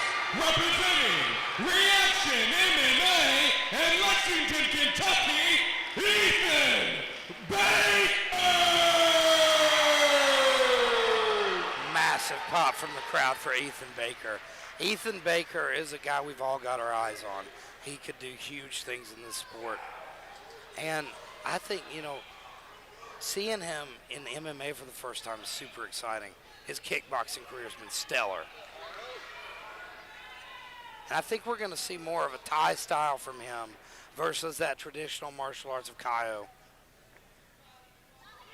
I like also Baker's demeanor, his ring presence. He's very calm. For a guy who's just getting started, he's very calm, and it seems like he's disciplined in his attacks. Beautiful high kick attempt. Well, you can tell that Kaio's no slouch to the kickboxing game. Right. He looks comfortable in there for a guy making his debut. Absolutely. Beautiful trip there. Now And we find see ourselves Ethan in a ends up on scramble. top. And that was the one thing you said Kaio had to work on. I think he got hurt. He got hurt. Baker. His left arm, Kaio's left arm got hurt in that slam. Yeah, and he tells the ref. Yep. I believe he may have broken his arm. He tried to post. Yep. On the takedown. And got slammed on it. You've seen that a lot. That's one thing you don't want to do on a takedown is try to reach and post. You'll see broken arms happen out of that a lot. Shogun Hua versus Mark Coleman back in the day. That was a huge fight that happened. Looks like Kaio's in quite a bit of pain here.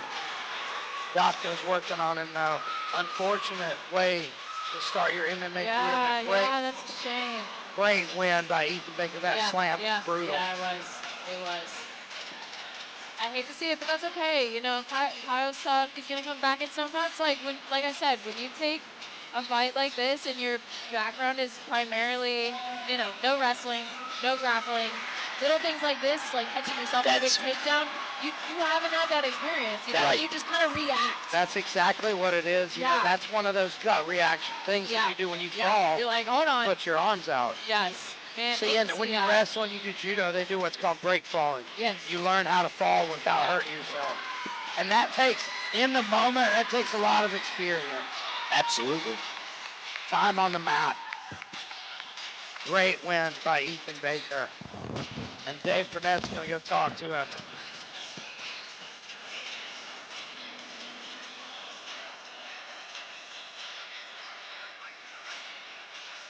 You see, such a tough way to make your debut, but flawless performance from Ethan Baker. Saw the moment the grappling exchange started, he had a significant advantage. And he knew it. That's why he went for that big slam. And that was all it took. Ladies and gentlemen, the referees call a stop to this contest. 53 seconds into round one. For your winner by TKO, Ethan Baker!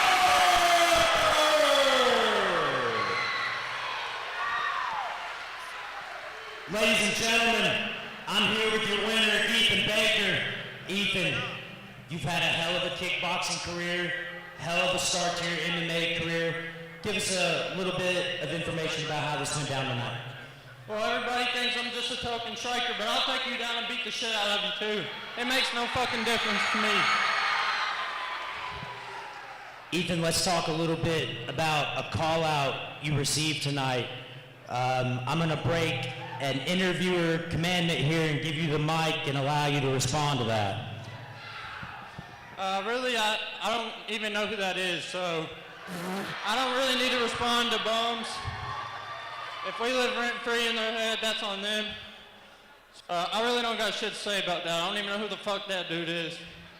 Ladies and gentlemen, give it up for Ethan Baker! Ethan Baker pulling a Conor McGregor. Yeah. Who the fuck is that guy? Who the fuck is that guy? Hi. You know, it was wild. It was a wild moment from this event, though. Haynes Lalonde had his eye on Ethan Baker for some reason. Apparently there's no bad blood. There's no beef between them other than Haynes.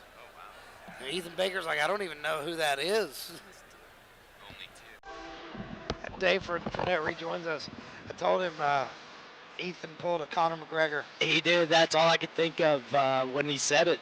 I was Who was that guy? Hoping. I was like, I hope Dave asked him about that call out. Oh, you knew it was going to happen. I couldn't leave that one alone. Now this is a big one. We've got two fight of the night potential fights right in a row. This is our lightweight championship fight, ladies and gentlemen. Not to go back, I did see Kaio, and it kind of looks like his radius zone is snapped.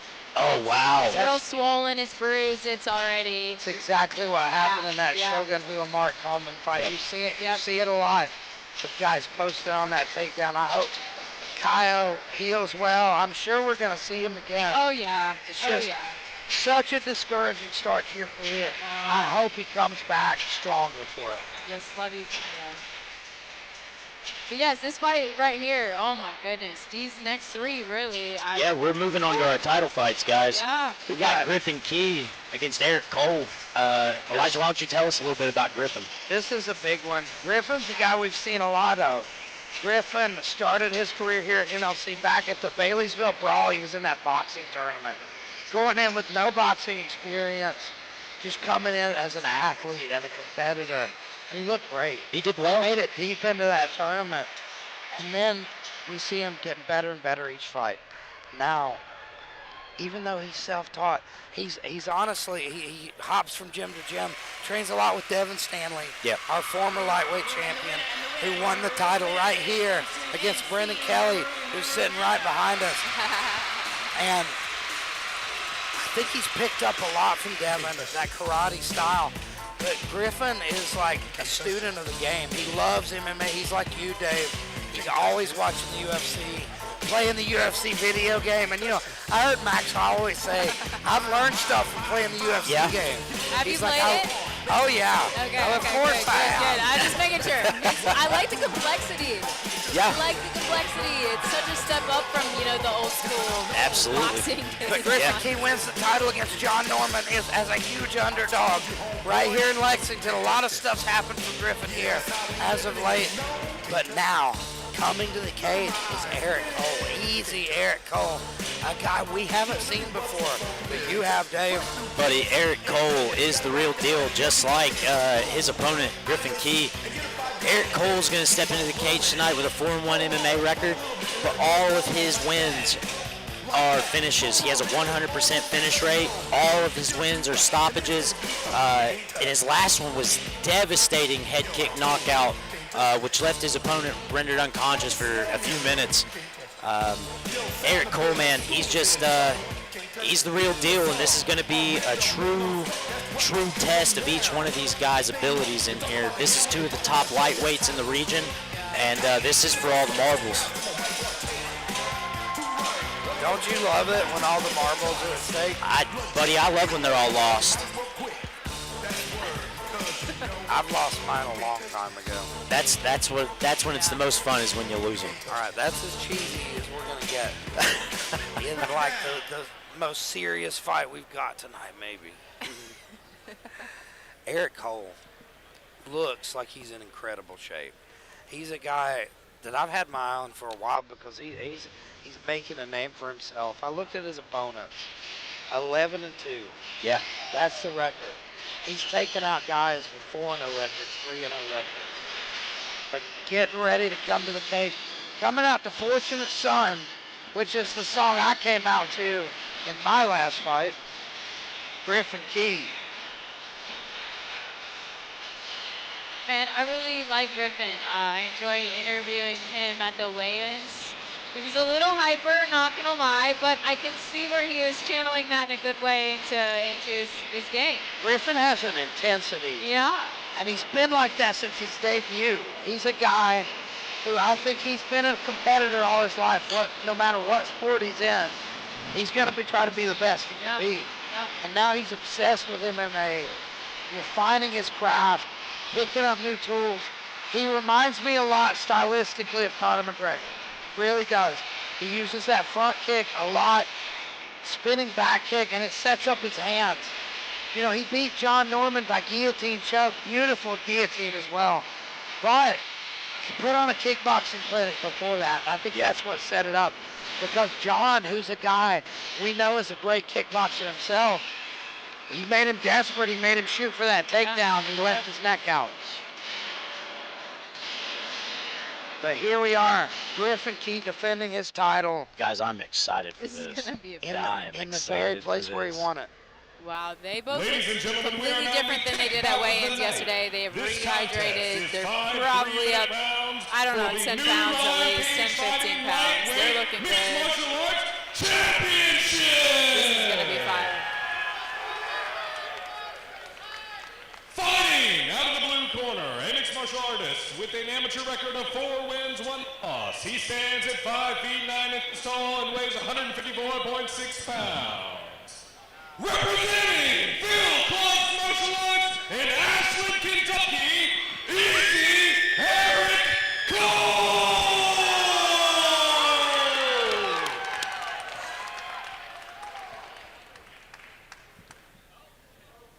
And his opponent, fighting out of the red corner, the current lightweight division champion, a mixed martial artist with an amateur record of 2 wins, 1 loss. He stands at 5 feet 9 inches tall and 155 pounds. Fighting out of Cedar Grove, West Virginia, Griffin Key!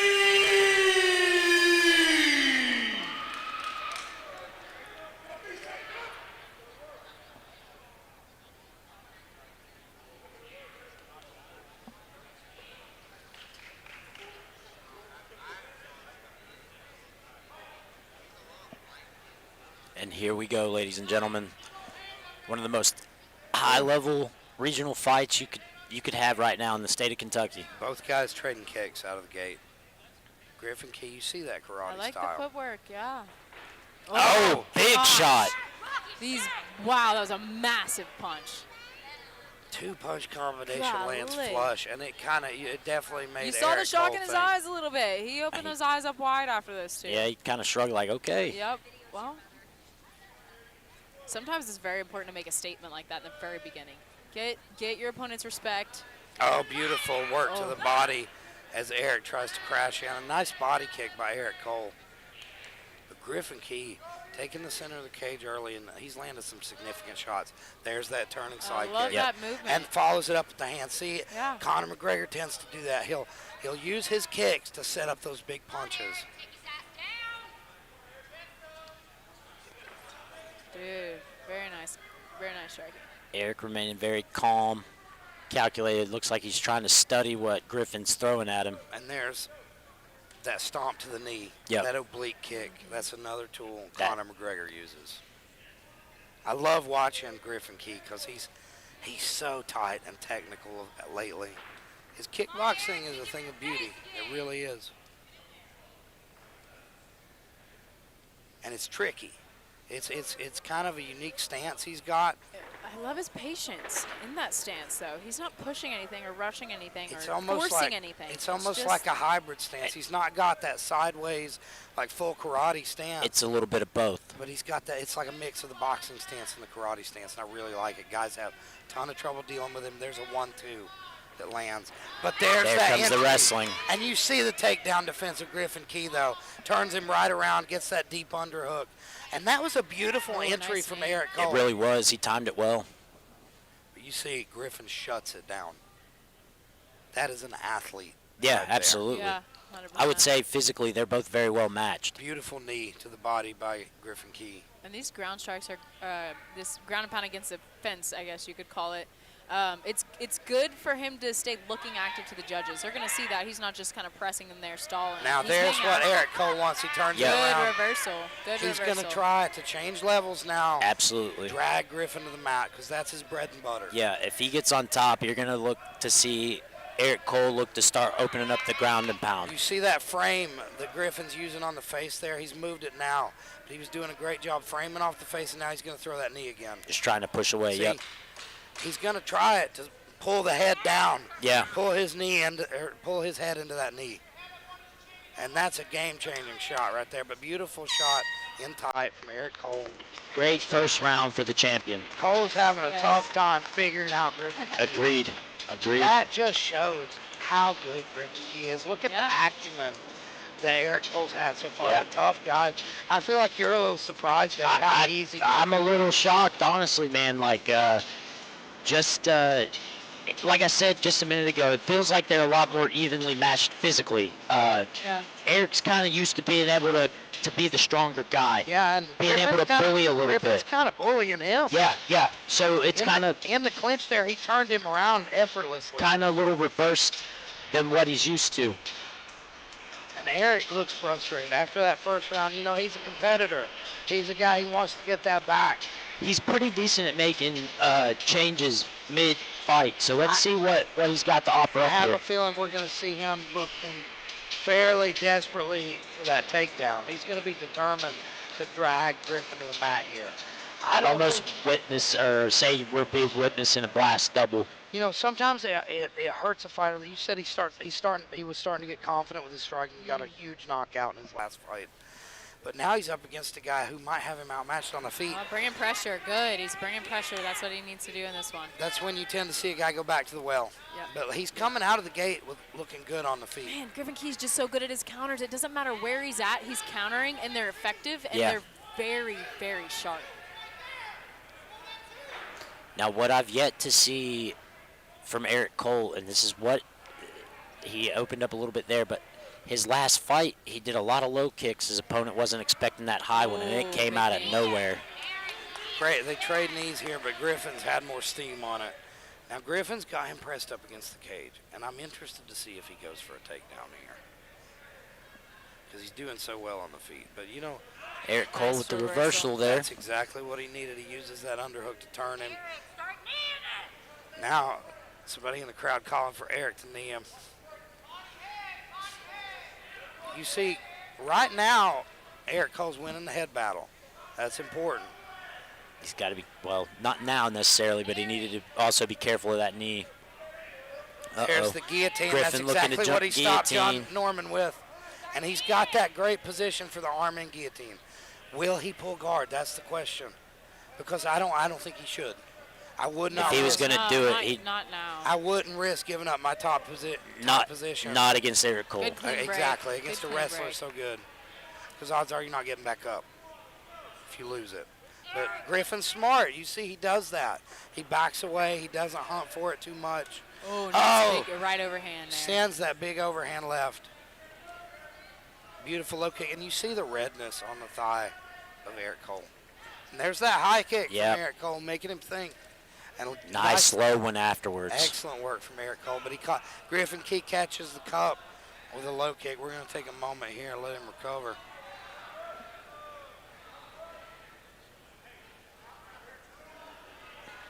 Griffin Key, though, looking sharp so far. You know, it's real common. That inside low kick slides up. Not on purpose at all. I'm real bad with that. It's very common. I think you see it more, though, in MMA than you see it in kickboxing. Absolutely. We see Eric Cole here taking a moment, gather himself after that low blow. They're going to touch gloves. Good sportsmanship here. And we're back at it.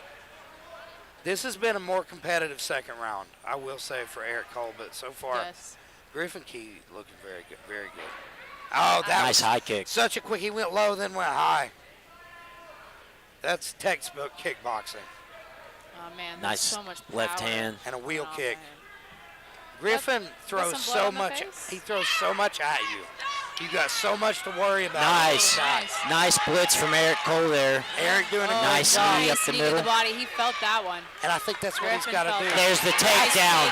That's what he's been waiting for, ladies and gentlemen. needed that. But he's only got 30 seconds to work. And now we're going to see what he can do with it. Griffin Key got a heavy overhook, and now Eric gets it out, and he's going to land some big shots. Nice ground and pound from Eric This is his Cole. wheelhouse here. Beautiful job. Eric Cole finally dragging Griffin Key to the mat. Unfortunately, not much time to work. But you got to think that did big things in the eyes of the judges in this second round. Yep. Matt Jones did a great job there. He told him, listen Listen to the for the horn, horn. fellas. Let them know this round's about to end. Matt Jones, one of the best referees in the game. Absolutely. Good stuff. He does a lot of extra training. Referee. He's traveling everywhere. Constantly trying to get better. Yeah. Class act and boys and handsome. I think he's like the second most handsome bald guy I know behind this. So, If you're in the corner of Eric Cole, you've got to be telling him right now, this is what you needed. That was your round. Crash in with your striking. That's what he did. He put Griffin on his back foot, and then he got him to the fence. Then he got that takedown. Yeah, if I'm Phil Clark, I'm telling Eric, you got to get him against the cage. You got to get a little gritty, and then you got to work for the takedown. On the other side of the maybe even a coin, blast double. Griffin Key has got to keep moving, stay on the outside, pepper him with low kicks, and keep your hands busy. Don't let him get you to the cage. Don't let him keep you on your back foot. Cut angles. These guys smiling at each other to start round 3 here. I want to see more front kicks from Griffin Key. He's so good with that front kick and that turning side kick. To keep, there it is, just to keep Cole off of him. Cole's got to start checking that leg kick, man. And that's what he it's does. It's eating him. Right out of the gate, he gets started with those kicks. And he's super good at using those kicks for distance management. That's what he did to John Norman. John Norman never could track him down. There was that was a right great head kick. That was a great flurry from Eric, but he's got to do more. He's got to keep coming after him. Both guys kind of jockeying for position here. If you're Eric Cole, you almost want to put like a Sean Strickland-like pace on him. Like pour it on him, grind on him, wear on him, then drag him to the mat. Because Absolutely. like if you let Griffin stay on the outside, he's going to pick you apart. This is right where Cole wants to be, though. Really, it's a grappling exchange. If he can just turn him here. If he can dig the There it underhook, is. and there he goes. Right on cue. And let's see if he can drag him to the mat. No, he tripped Griffin him. Key has to stop doing this against Eric Cole because he's on balance with one leg. He uses that a lot, though. He used that against John Norman. You can frame. A lot of times when guys are there, you use that as a frame, and it can almost, it's a great tool to stop the takedown, especially if you're an athlete like him and you got good balance on one foot. So he's got that underhook deep. Griffin's really doing everything he needs to be doing. I would be trying to pop out of the corner, though. See that? Yeah, he needs Go to be out the trying back to. door. Yeah, Yep. like that. He shucks him off. He gets to the center of the cage. I feel like Griffin's starting to swing a little big here. Maybe an urgency, but that was a big lead right hook from Eric Cole. Big shots there from Griffin Key. You see the Eric difference. Cole wears it. The difference in explosiveness in the striking between the two men. Eric Cole is meticulous. He's a grinder. Yep. But then Griffin throws, and he's so explosive. He's so fast. nice head kick. That head kick caught him a little bit. You know, he was on the tail end of it moving away, but he shook his head. Cole switching stances now from that leg kick. This is exactly where Cole doesn't want to be. No, He's got at distance. Key is exactly where he needs to be in the open, now picking him apart again. Excellent work from the champion. Oh, and that's a nice kick. heavy body kick. And Eric nice Cole high acknowledges kick, it. but blocked by Griffin Key. And there's the 10-second clapper. These men are going to war. Yes, sir. This is a great fight. Wow. They touch gloves. Big respect I mean, for both these guys. at the moment, One and one. I've got it. There's the champ Yeah. giving me some love. This is a What guy round? who I've literally Is this 5 rounds? Yes. called 5 almost rounds, his yeah. entire career. Same with you and Eric Cole. It's very strange. I've seen Griffin since the beginning. Yeah. That was one thing we talked about, how we're going to do the post-fight interviews, and we were like, if Eric wins, Dave's got to talk to him. Griffin wins, I got to talk to Yeah, him. agreed. We've seen these guys since the beginning, and right now, I think I've got Griffin Key up. We've still got 2 rounds. I think we're 2-1, Griffin Key. And you can see Phil Clark in the corner, Eric Cole, really in his ear trying to. Here's where you start getting into deep water. Yep. Who has the better conditioning? Yep. Who's ready to go into these championship rounds? We've never seen either man, I don't think, in the 4th and 5th round. It's a huge jump going from 3 to 5. Cole has been to the distance once in a championship fight against Quentin Richards. That's huge. That's a huge deal, even though he came up short in that fight. because he's been in the deep water. Yeah. And Griffin Key hasn't, but Griffin Key's in incredible I was to shape. say, he looks to be in great shape. He looks so fresh right now. And Cole coming out on fire here, looking to get the upper hand early.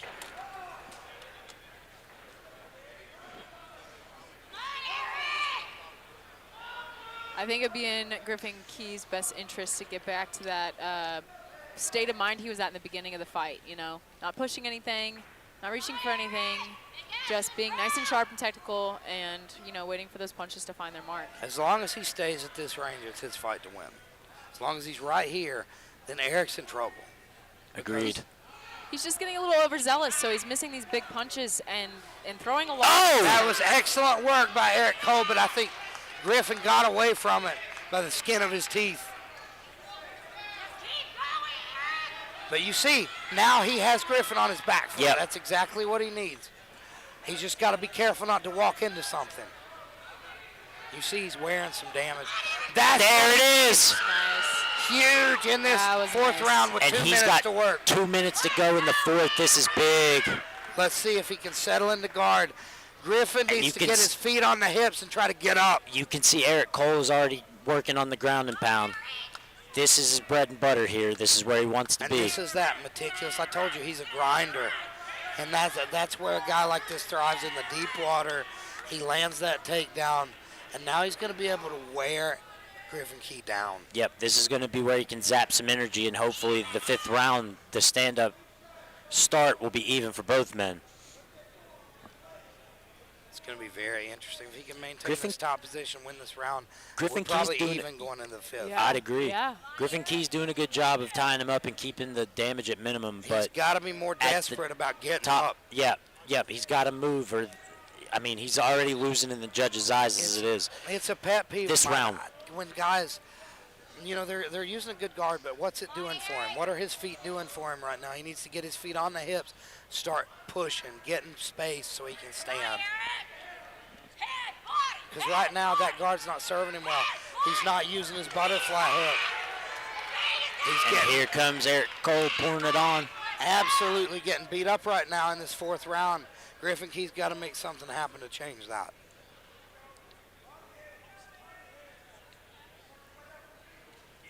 And at the moment, he's spent the last 2 minutes on his back. And while it doesn't look like the ground and pound's doing a whole lot of damage, it's still scoring points in the eyes of the judges. If I'm in the corner of Griffin Key, I'm screaming right now. Get your feet on the hips, kick away, make space. Make space, because he can't just sit here. But he's going to get out of this round. Definitely this round went to Mr. Cole. I think that's more personally, what you expected going into it. That's a lot more up Eric's alley. But that's a testament to Key. He's been able to keep it on his feet. He's been able to keep Eric off of him.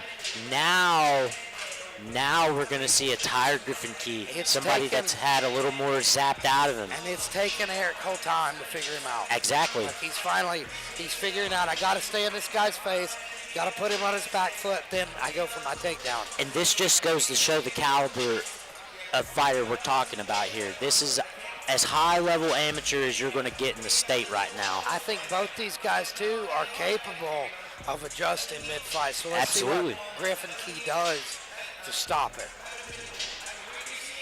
I mean, at this point, if you're in either corner, you're telling them, this is the round. You have to take this round. I don't think it's a safe bet either way. I think it's part of what Becca said, though. Like, Griffin is missing a lot more in these later rounds. That's giving Cole his openings. Absolutely. Griffin's got to tighten up, get sharper, and pick his shots. Because he's always got to be focused on that wrestling of Eric Cole. Absolutely. That's always in his back pocket. That's any, like, great wrestler, that's always the X factor. So, you like Khabib dropped Conor. Yep. Because he was such a good wrestler, Conor was dropping his hands just to worry about that. So if you've got that in your back pocket, then it's really damaging. Nice Beautiful takedown from Eric Cole. That was big. And a big sweep from Griffin Key. Griffin Key changes everything. He puts the wrestler on his back. Big sweep. That's huge. Let's see what Eric Cole can do off his back. That's huge. Most wrestlers are never on their back. They're not used to working from there. Right. And you see he's just settled in. Yeah. Eric Cole has got to move right now. He can't just hang out here.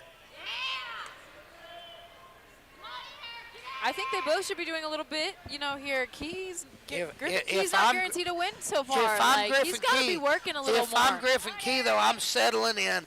Do not let this man up. That's your number one priority right now. Eric, you gotta go!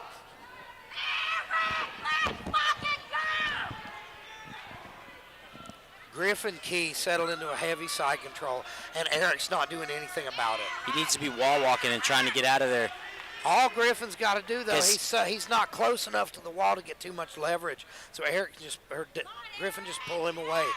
Griffin's content to just hang out here, ride this round out. Now he's Gave going to his get the back up. He's too high. A little high if Eric He's can way shake him too off. high. He needs to get his hooks in. And there it is. Oh, there it is. Oh my gosh, this is massive. This what a crazy fight. I love it. It almost looked like he wanted to do that flip back take. But you saw Chael Sonnen fell off the top just the same way. Right. If you're not super good at that, you want to just work on getting those hooks in. Now, And here Eric comes Cole is right where he wants to be. Here comes the ground and pound. Trying to pass the guard. Griffin doing a good job of keeping him right where he's at. This may have sealed Griffin Key's fate. This was such a close fight, though. It's so hard to judge. I'd say it's still close, and Griffin looks like he's trying to threaten with a submission. Griffin's got to do something. Throw some punches from your back even. Just make the judges think you're Elbows. working. You need to be outworking Cole. Whether you get up, whether you throw punches, throw up a submission attempt, do something. You got 30 seconds left. It's time to go for broke. For Such a both men. close fight. Such a close really fight. is. I mean, This- you can't even giving the round to Eric in this one, you can't even be confident enough to say he won the fight. No, yeah. It's so and close. it being a title fight, is there draws? Are we? I mean, you there know is what I mean? draws, Like, unfortunately. If it's a draw, what happens is it goes to the the champion. current champion. Yeah. Yeah. And here Eric comes Cole. the last-minute flurry from Eric Cole to try to steal this fight. What a axe kick, and what a fight from these guys.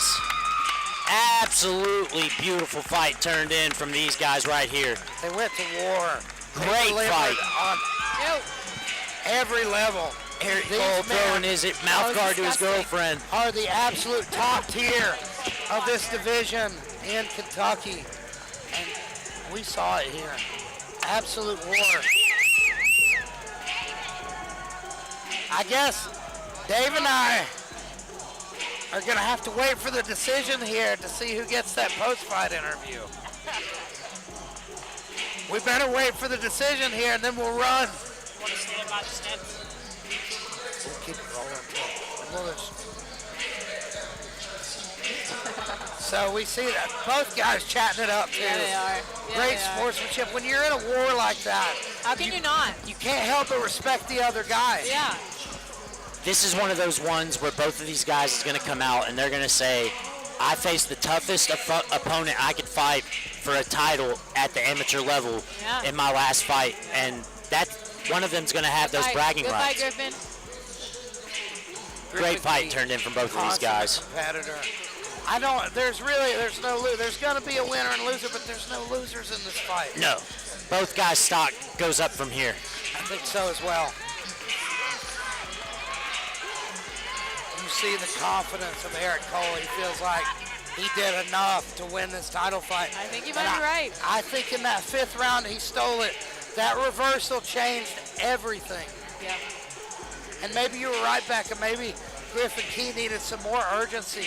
Yeah, just a little. Because just he a didn't little. do much when he was on top. No. But I think that the reason is he knew what a good grappler Cole is. He wanted to try to hold him down. You see, Cole reversed him still. Unanimous.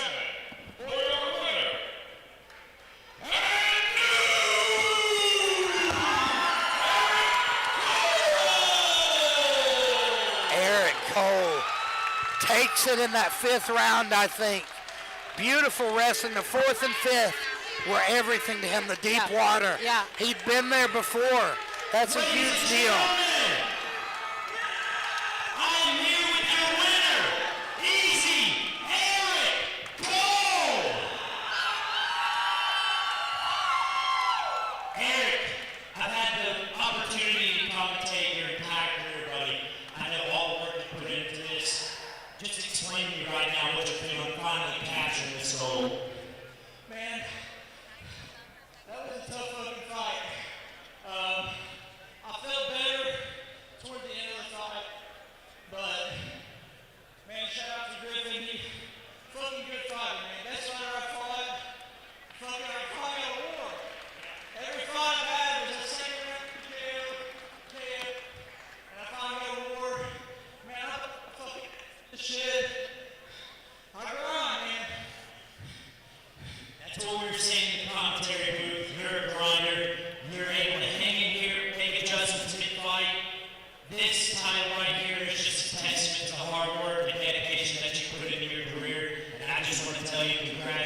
to see you bringing this back in here and defending it. Fuck yeah. Ladies and gentlemen, give it up for your champion, Easy Eric Cole!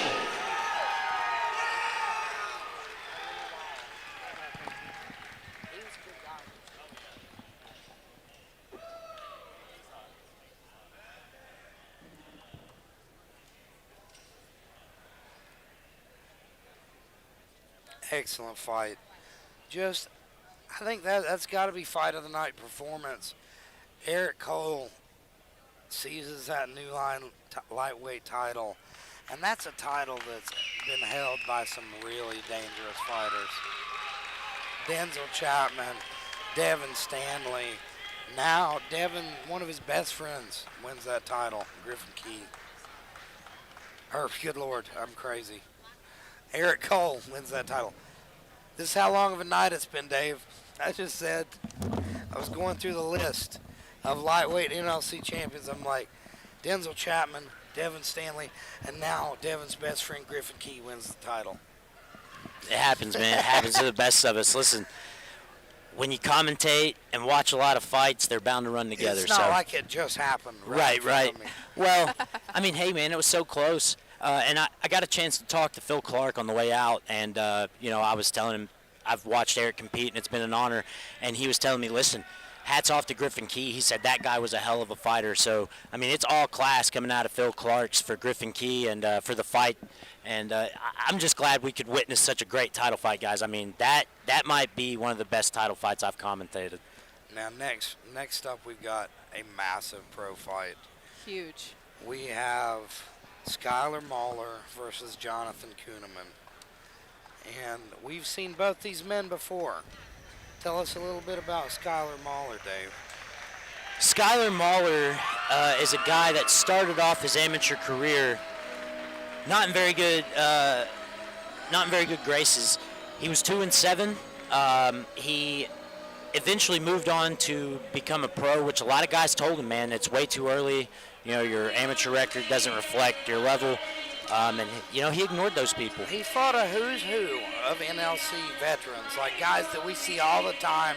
Champions. Yeah, you name them in that division, he fought them. Denzel Chapman, Colin Caprini. He was fighting at 145. Bobby Johnson. Think about this. Think Look of this man. 185. Think of him fighting at 145. And then he absolutely told us, insane. He told us from fight to fight, between one of his fights, he said, "Yeah, I'm moving up to 185." And I was like, "What? Why?" And I thought, how's he gonna do this? He's just gonna eat everything? Yeah. No, apparently not. Because within 2 months, he looked like this. He was absolutely jacked. I think he's a guy who works out all the time. He's constantly in the gym. He's developed such a toughness. Like, that's the thing. He's a massive underdog. Probably a 10-1 underdog in this fight. But he's a guy you can never count out. He's got hands of stone. We've seen him. Our fellow commentator, Colin Caprini, had him on the ropes, ready to take him out, and he landed a bomb. Absolute Closed bomb. the show. He's a guy that's done that many times, like he's come back from the brink. But right now, I think he faces maybe the toughest test of his career. Absolutely. Thomas Gant, though, he's fought a lot of killers. He's a guy who's turned down fights because he said they were too easy. He likes a challenge. He's fought the likes of Thomas Gant, who we've seen 8-0 in the last probably 7 months, which is bananas, knocking on the door of the UFC. Here's another man who's knocking on the door of bigger things. This guy is a man we will probably see in the UFC one day. Wow. Jonathan Kuhneman, 8-0 as a pro, all by stoppage. 5 submissions, 3 knockouts or TKOs. Trains out of Elevation Fight Team and Jackson Week. He's at 2 of the best camps in the country. Yep. He's got 7 straight first round finishes. When you're talking finishes, 7 straight first round. I saw That's this man on a YouTube reel just today sparring hard with Justin Gaethje. Yeah. He's a guy who's training with the best of the best. What kind of confidence do you think that gives you? Last time we saw him at NLC, he was in company of Devin Clark, Another UFC vet, light heavyweight, who competed in a heavyweight grappling match for us. John Kuhneman is the real deal, ladies and gentlemen, and I'd be willing to bank that a title win here tonight gets him a call from Dana White's Contender Series. You know, Conifer, or the Ultimate Fighter. Conifer, Colorado, is where he's fighting out of. But I think that's by way of Chechnya. Yeah. Me. What? Absolutely has the most beautiful set of cauliflower ears we've seen since mine. 5-minute rounds for the professional mixed martial.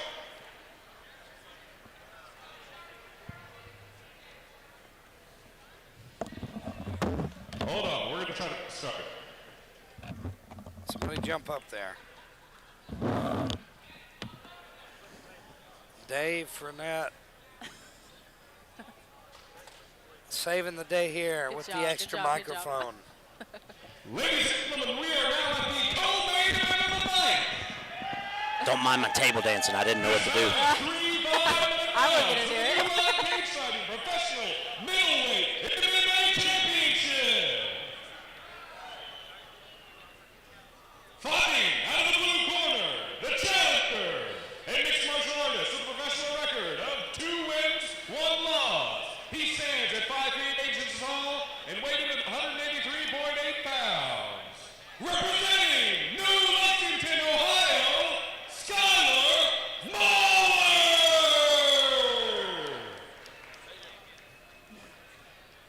His opponent, fighting out of the red corner, the champion, a mixed martial artist holding a professional record of 8 wins, 0 losses. He stands at 5 feet 11 inches tall and 185 pounds. Representing Elevation Fight Team in Denver, Colorado, John, AK-47, Kuhneman.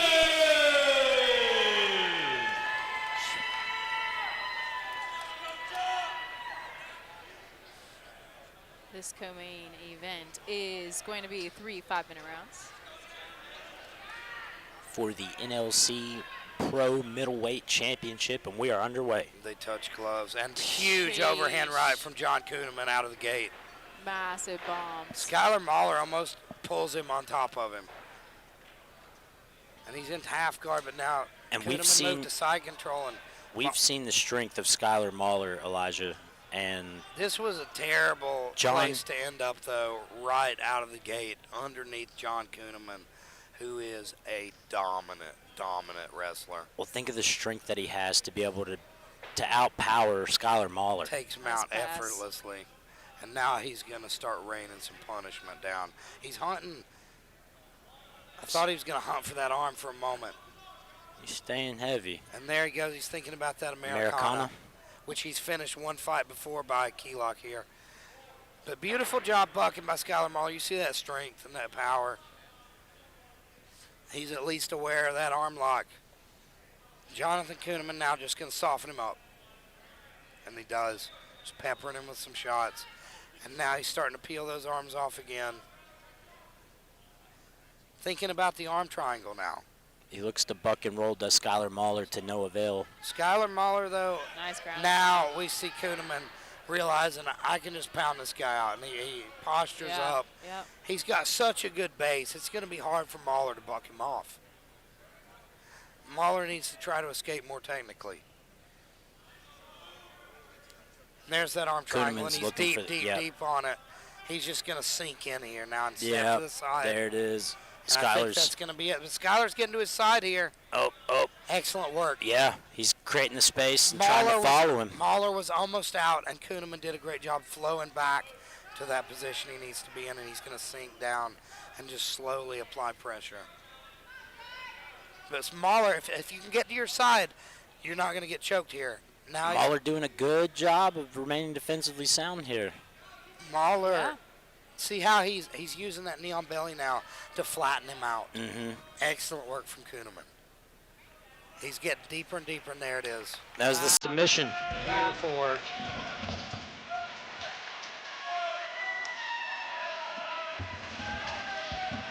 Ladies and gentlemen, Elijah is going to step in and speak to our winner, John Kuhneman. He made it look easy. This will be John Kuhneman's 8th straight first round win. Wow. 8 straight first round finishes. I really hope Elijah asks him what John expects to come next. Yeah, yeah. Because if I'm John, I'm fully banking on somebody calling me. Yep. I mean, he just earned a title. 7 fights in 2024. 7 fights. 8 straight first round finishes. I mean, if that's not speaking to somebody up You high. said his career went? I believe in 2022. Pro career. Pro career, Okay. yeah. Wow. Ladies and gentlemen, the referee called a stoppage to this fight. 2 minutes and 16 seconds into round 1. For your winner, by submission via arm triangle, and still, Jonathan AK-47 Kuhneman!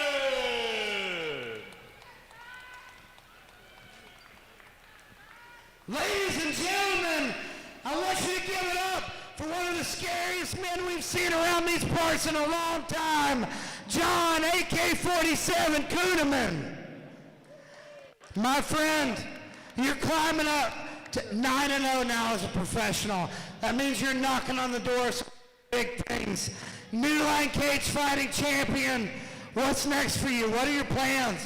Man, I just got to keep climbing the ranks, keep fighting. I appreciate Keith, New Line Cagefighting, one of the most well-ran shows for up-and-comers like me. And man, all you guys need to be, if you aren't a fan of New Line, you should be. Everyone should be at every show because they do it really well down here, and we appreciate it.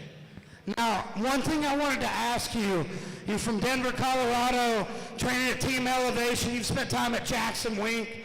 What kind of confidence does that give you, training with the most elite guys in the sport? I saw you sparring with Justin Gaethje. I'm sure there's a lot more big names.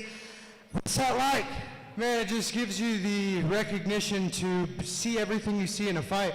I've been in there with John Jones. I've been in there with Gaethje. I've been in, sparring rounds with some world champions. And if I can see what they do to me, I've seen it all in here already before I've been here. So, and I need to take a second.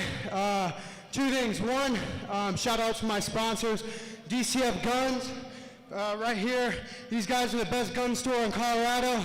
Shout out to Scott Johnson with 2J Transportation. And one last thing, we flew into Cincinnati. If anyone in here wants to drive me to Cincinnati after the fight, come see me. I'll be over there. I appreciate you. Ladies and gentlemen, give it up for John Kuhneman. Give him a ride to Cincinnati. Let's go!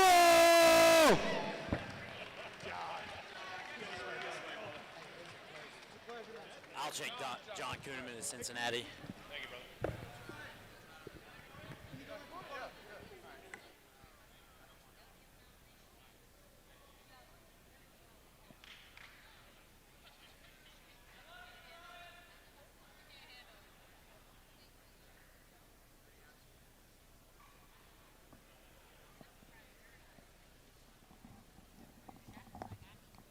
Elijah, you going to take John Kuhneman home? Now, you know that Keith really knows you're going to do big things when he's like, we got to get a photo op.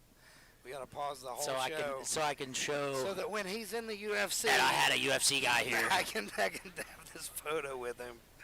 The Dana White of Kentucky, ladies and gentlemen. Keith Snow. It's a perfect title for him.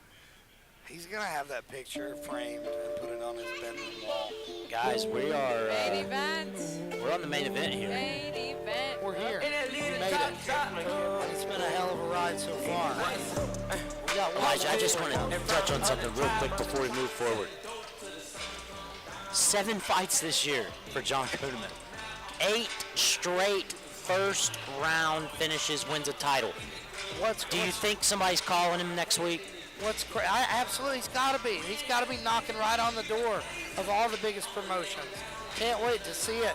Right now we got Ricky Lobato stepping into the cage.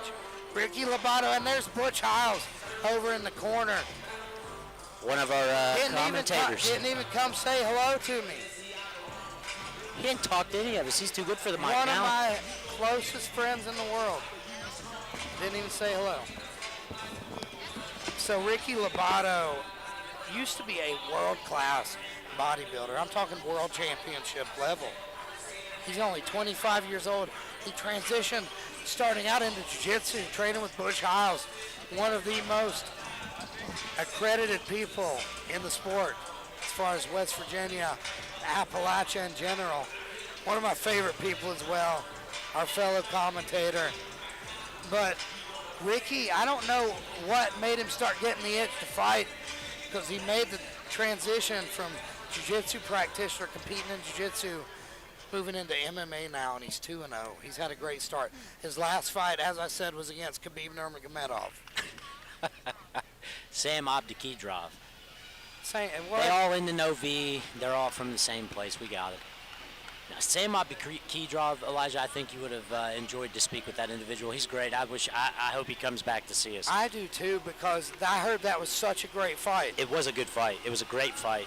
Ricky really showed a lot of heart in that. Sam was a game competitor, so he had to pull out his A game for that one. It was a little bit controversial, wasn't it? It was a little bit. A lot of people thought that Sam Abdikidrov won, but the judges thought that Ricky had done enough to pull out the W, so that's the way it goes sometimes. Well, I'm going to brag on Peyton Hughes because he is our hometown boy here. He is the one everybody wants to see. Peyton Hughes. So many things about this guy. Listen, he coaches the UK Boxing Club at the university with a friend of mine, Hunter Williams. Peyton's got his hand in this and that all over the place. He hasn't fought in kind of a while. I got to talk to him earlier, asking him how he felt, talking about the weight cut incident.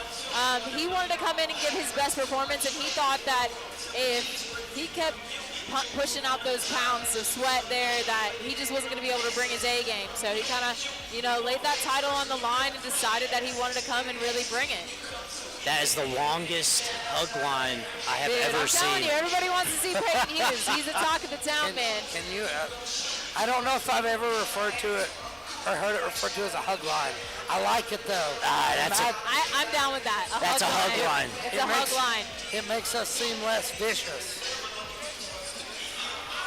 But you see there, he greets like the hybrid MMA, like I say, they're such a presence. Yeah. They've got the jumpsuits too. It's like old school. Yeah. It reminds me like the old Gracies. Yeah.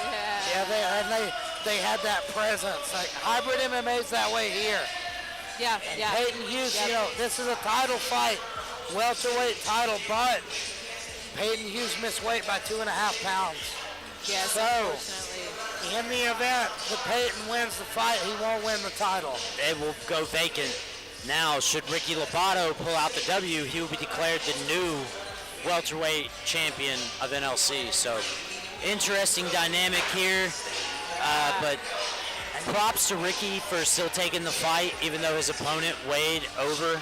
Yes, he could have said no. He could have easily said no. Yeah, but he's game, and I love that. So tell me, Becky, you talked a little bit to Peyton about that weight cut. Yeah, so Peyton said he was kind of going back and forth between sauna and in the Epsom salt bath. Epsom salt bath weight cuts are brutal, man. You're constantly in the hot, drying off to weigh, back in the heat, drying off to weigh, and he just couldn't push out those 2.5.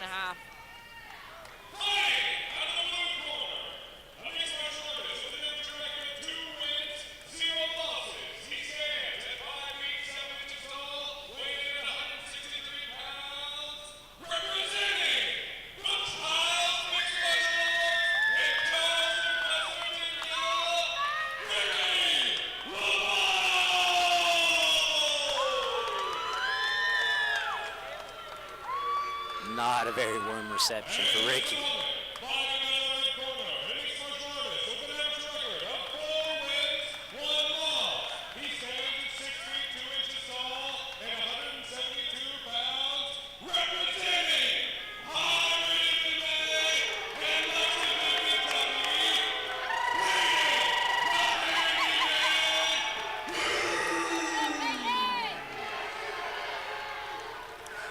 they let a chupacabra loose in this place. I heard it. I've heard it twice tonight.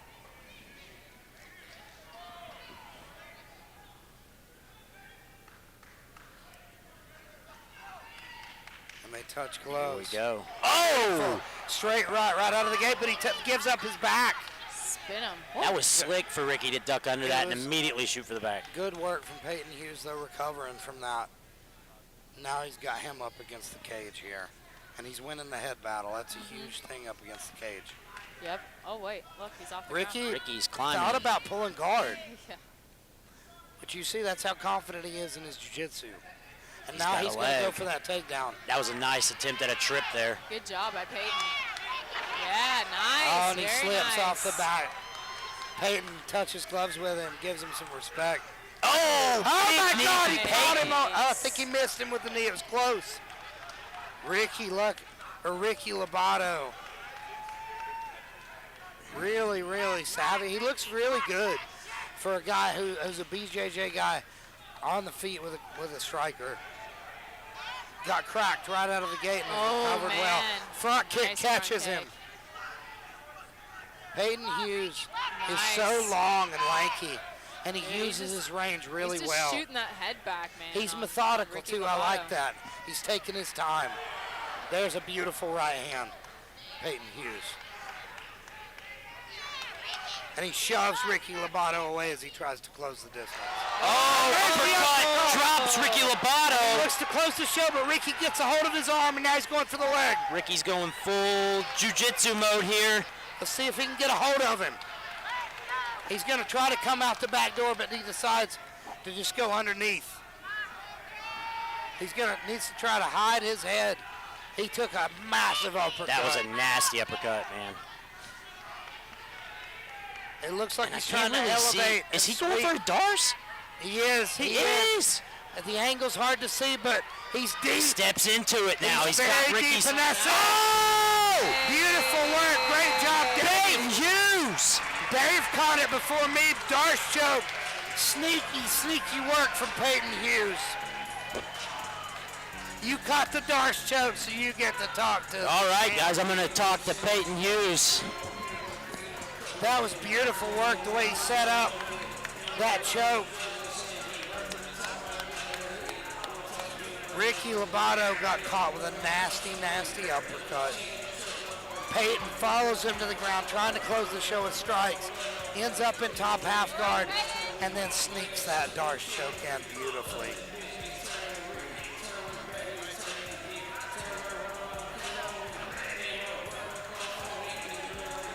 That was a hell of a performance. Unfortunately, will not win the title because of missing weight, but I think right now that's the people's champion.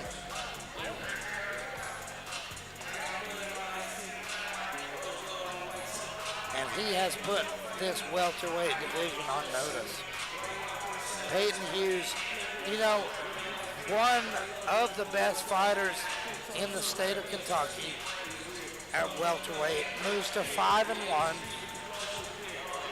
4 of those 5 now, well, 3 of those 5 are by knockout. He set it up with a beautiful punch. 2 minutes and 3 seconds into the first round. Your winner by submission via head choke, Peyton Hughes. Beautiful Darce choke victory. Like I say, that Ladies makes... and gentlemen, I'm here for your winner, Peyton Hughes. Peyton, let's talk about a little bit of the fight on the weight scale you faced yesterday. Wasn't able to make it down to the proper weight, so unfortunately the title is now vacant. Can you give us your thoughts on that and just kind of explain the weight cut? Man, I haven't cut to 170 in a while, a couple years. Would have done a couple things differently, and that's all it was. Just couldn't make it. Missed by 2 pounds. I was cutting for like 8 hours. It just wasn't working, so new methods, we'll do it better next time. So does this mean the end of welterweight, or can we look forward to seeing you back at welterweight? Well, I think our next step's going pro. So we're probably gonna go 185. We can go down to 170. I'm not taking 170 out of it because we can make it with some adjustments. But I was the 185 champion for a different organization. So, I can do either or. No problem. So, in your next bout out, do you want a championship fight, moving up into pro? What are we looking for next? Hey, as long as Keith will have me around, I'll do whatever he wants me to, man. Look, hey, I even got the NLC mouthpiece on Impact.com, you know what I'm saying? Shout out Keith and Impact Mouthpiece. Keep me protected, you know what I'm saying? Well, it was a great performance from you, brother. And we look forward to seeing you back in here once again. Thank you. I want to thank all my teammates, my friends, my family, everyone that helped me out, everyone who bought tickets and came to support me tonight. Thank you, guys. This is my first main event, and to see all the people out here to watch me win, man, it means a lot to me. Hopefully we'll do it again in a couple months. Ladies and gentlemen, give it up for the company man, Peyton Hughes. Ladies and gentlemen, absolutely dominant performance. Like I say, he set it up with the beautiful uppercut. Thank you for attending New Line Cagefighting 31. I want to give a special thanks to the promoter, Keith.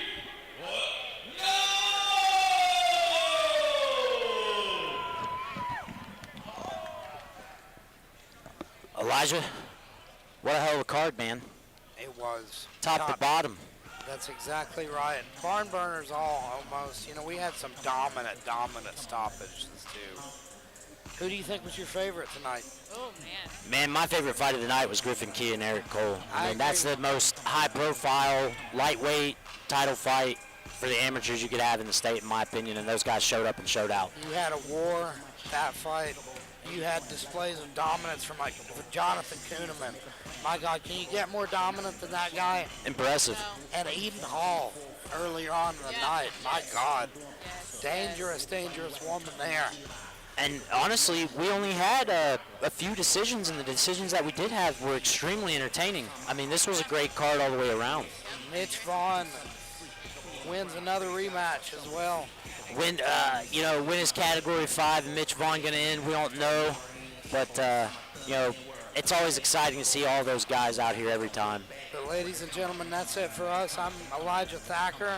I'm alongside the fight bro himself, Dave Fournette, and the queen of the sting, yes, sir. Becca Robinson. That's me. Guys, you all have a great holiday.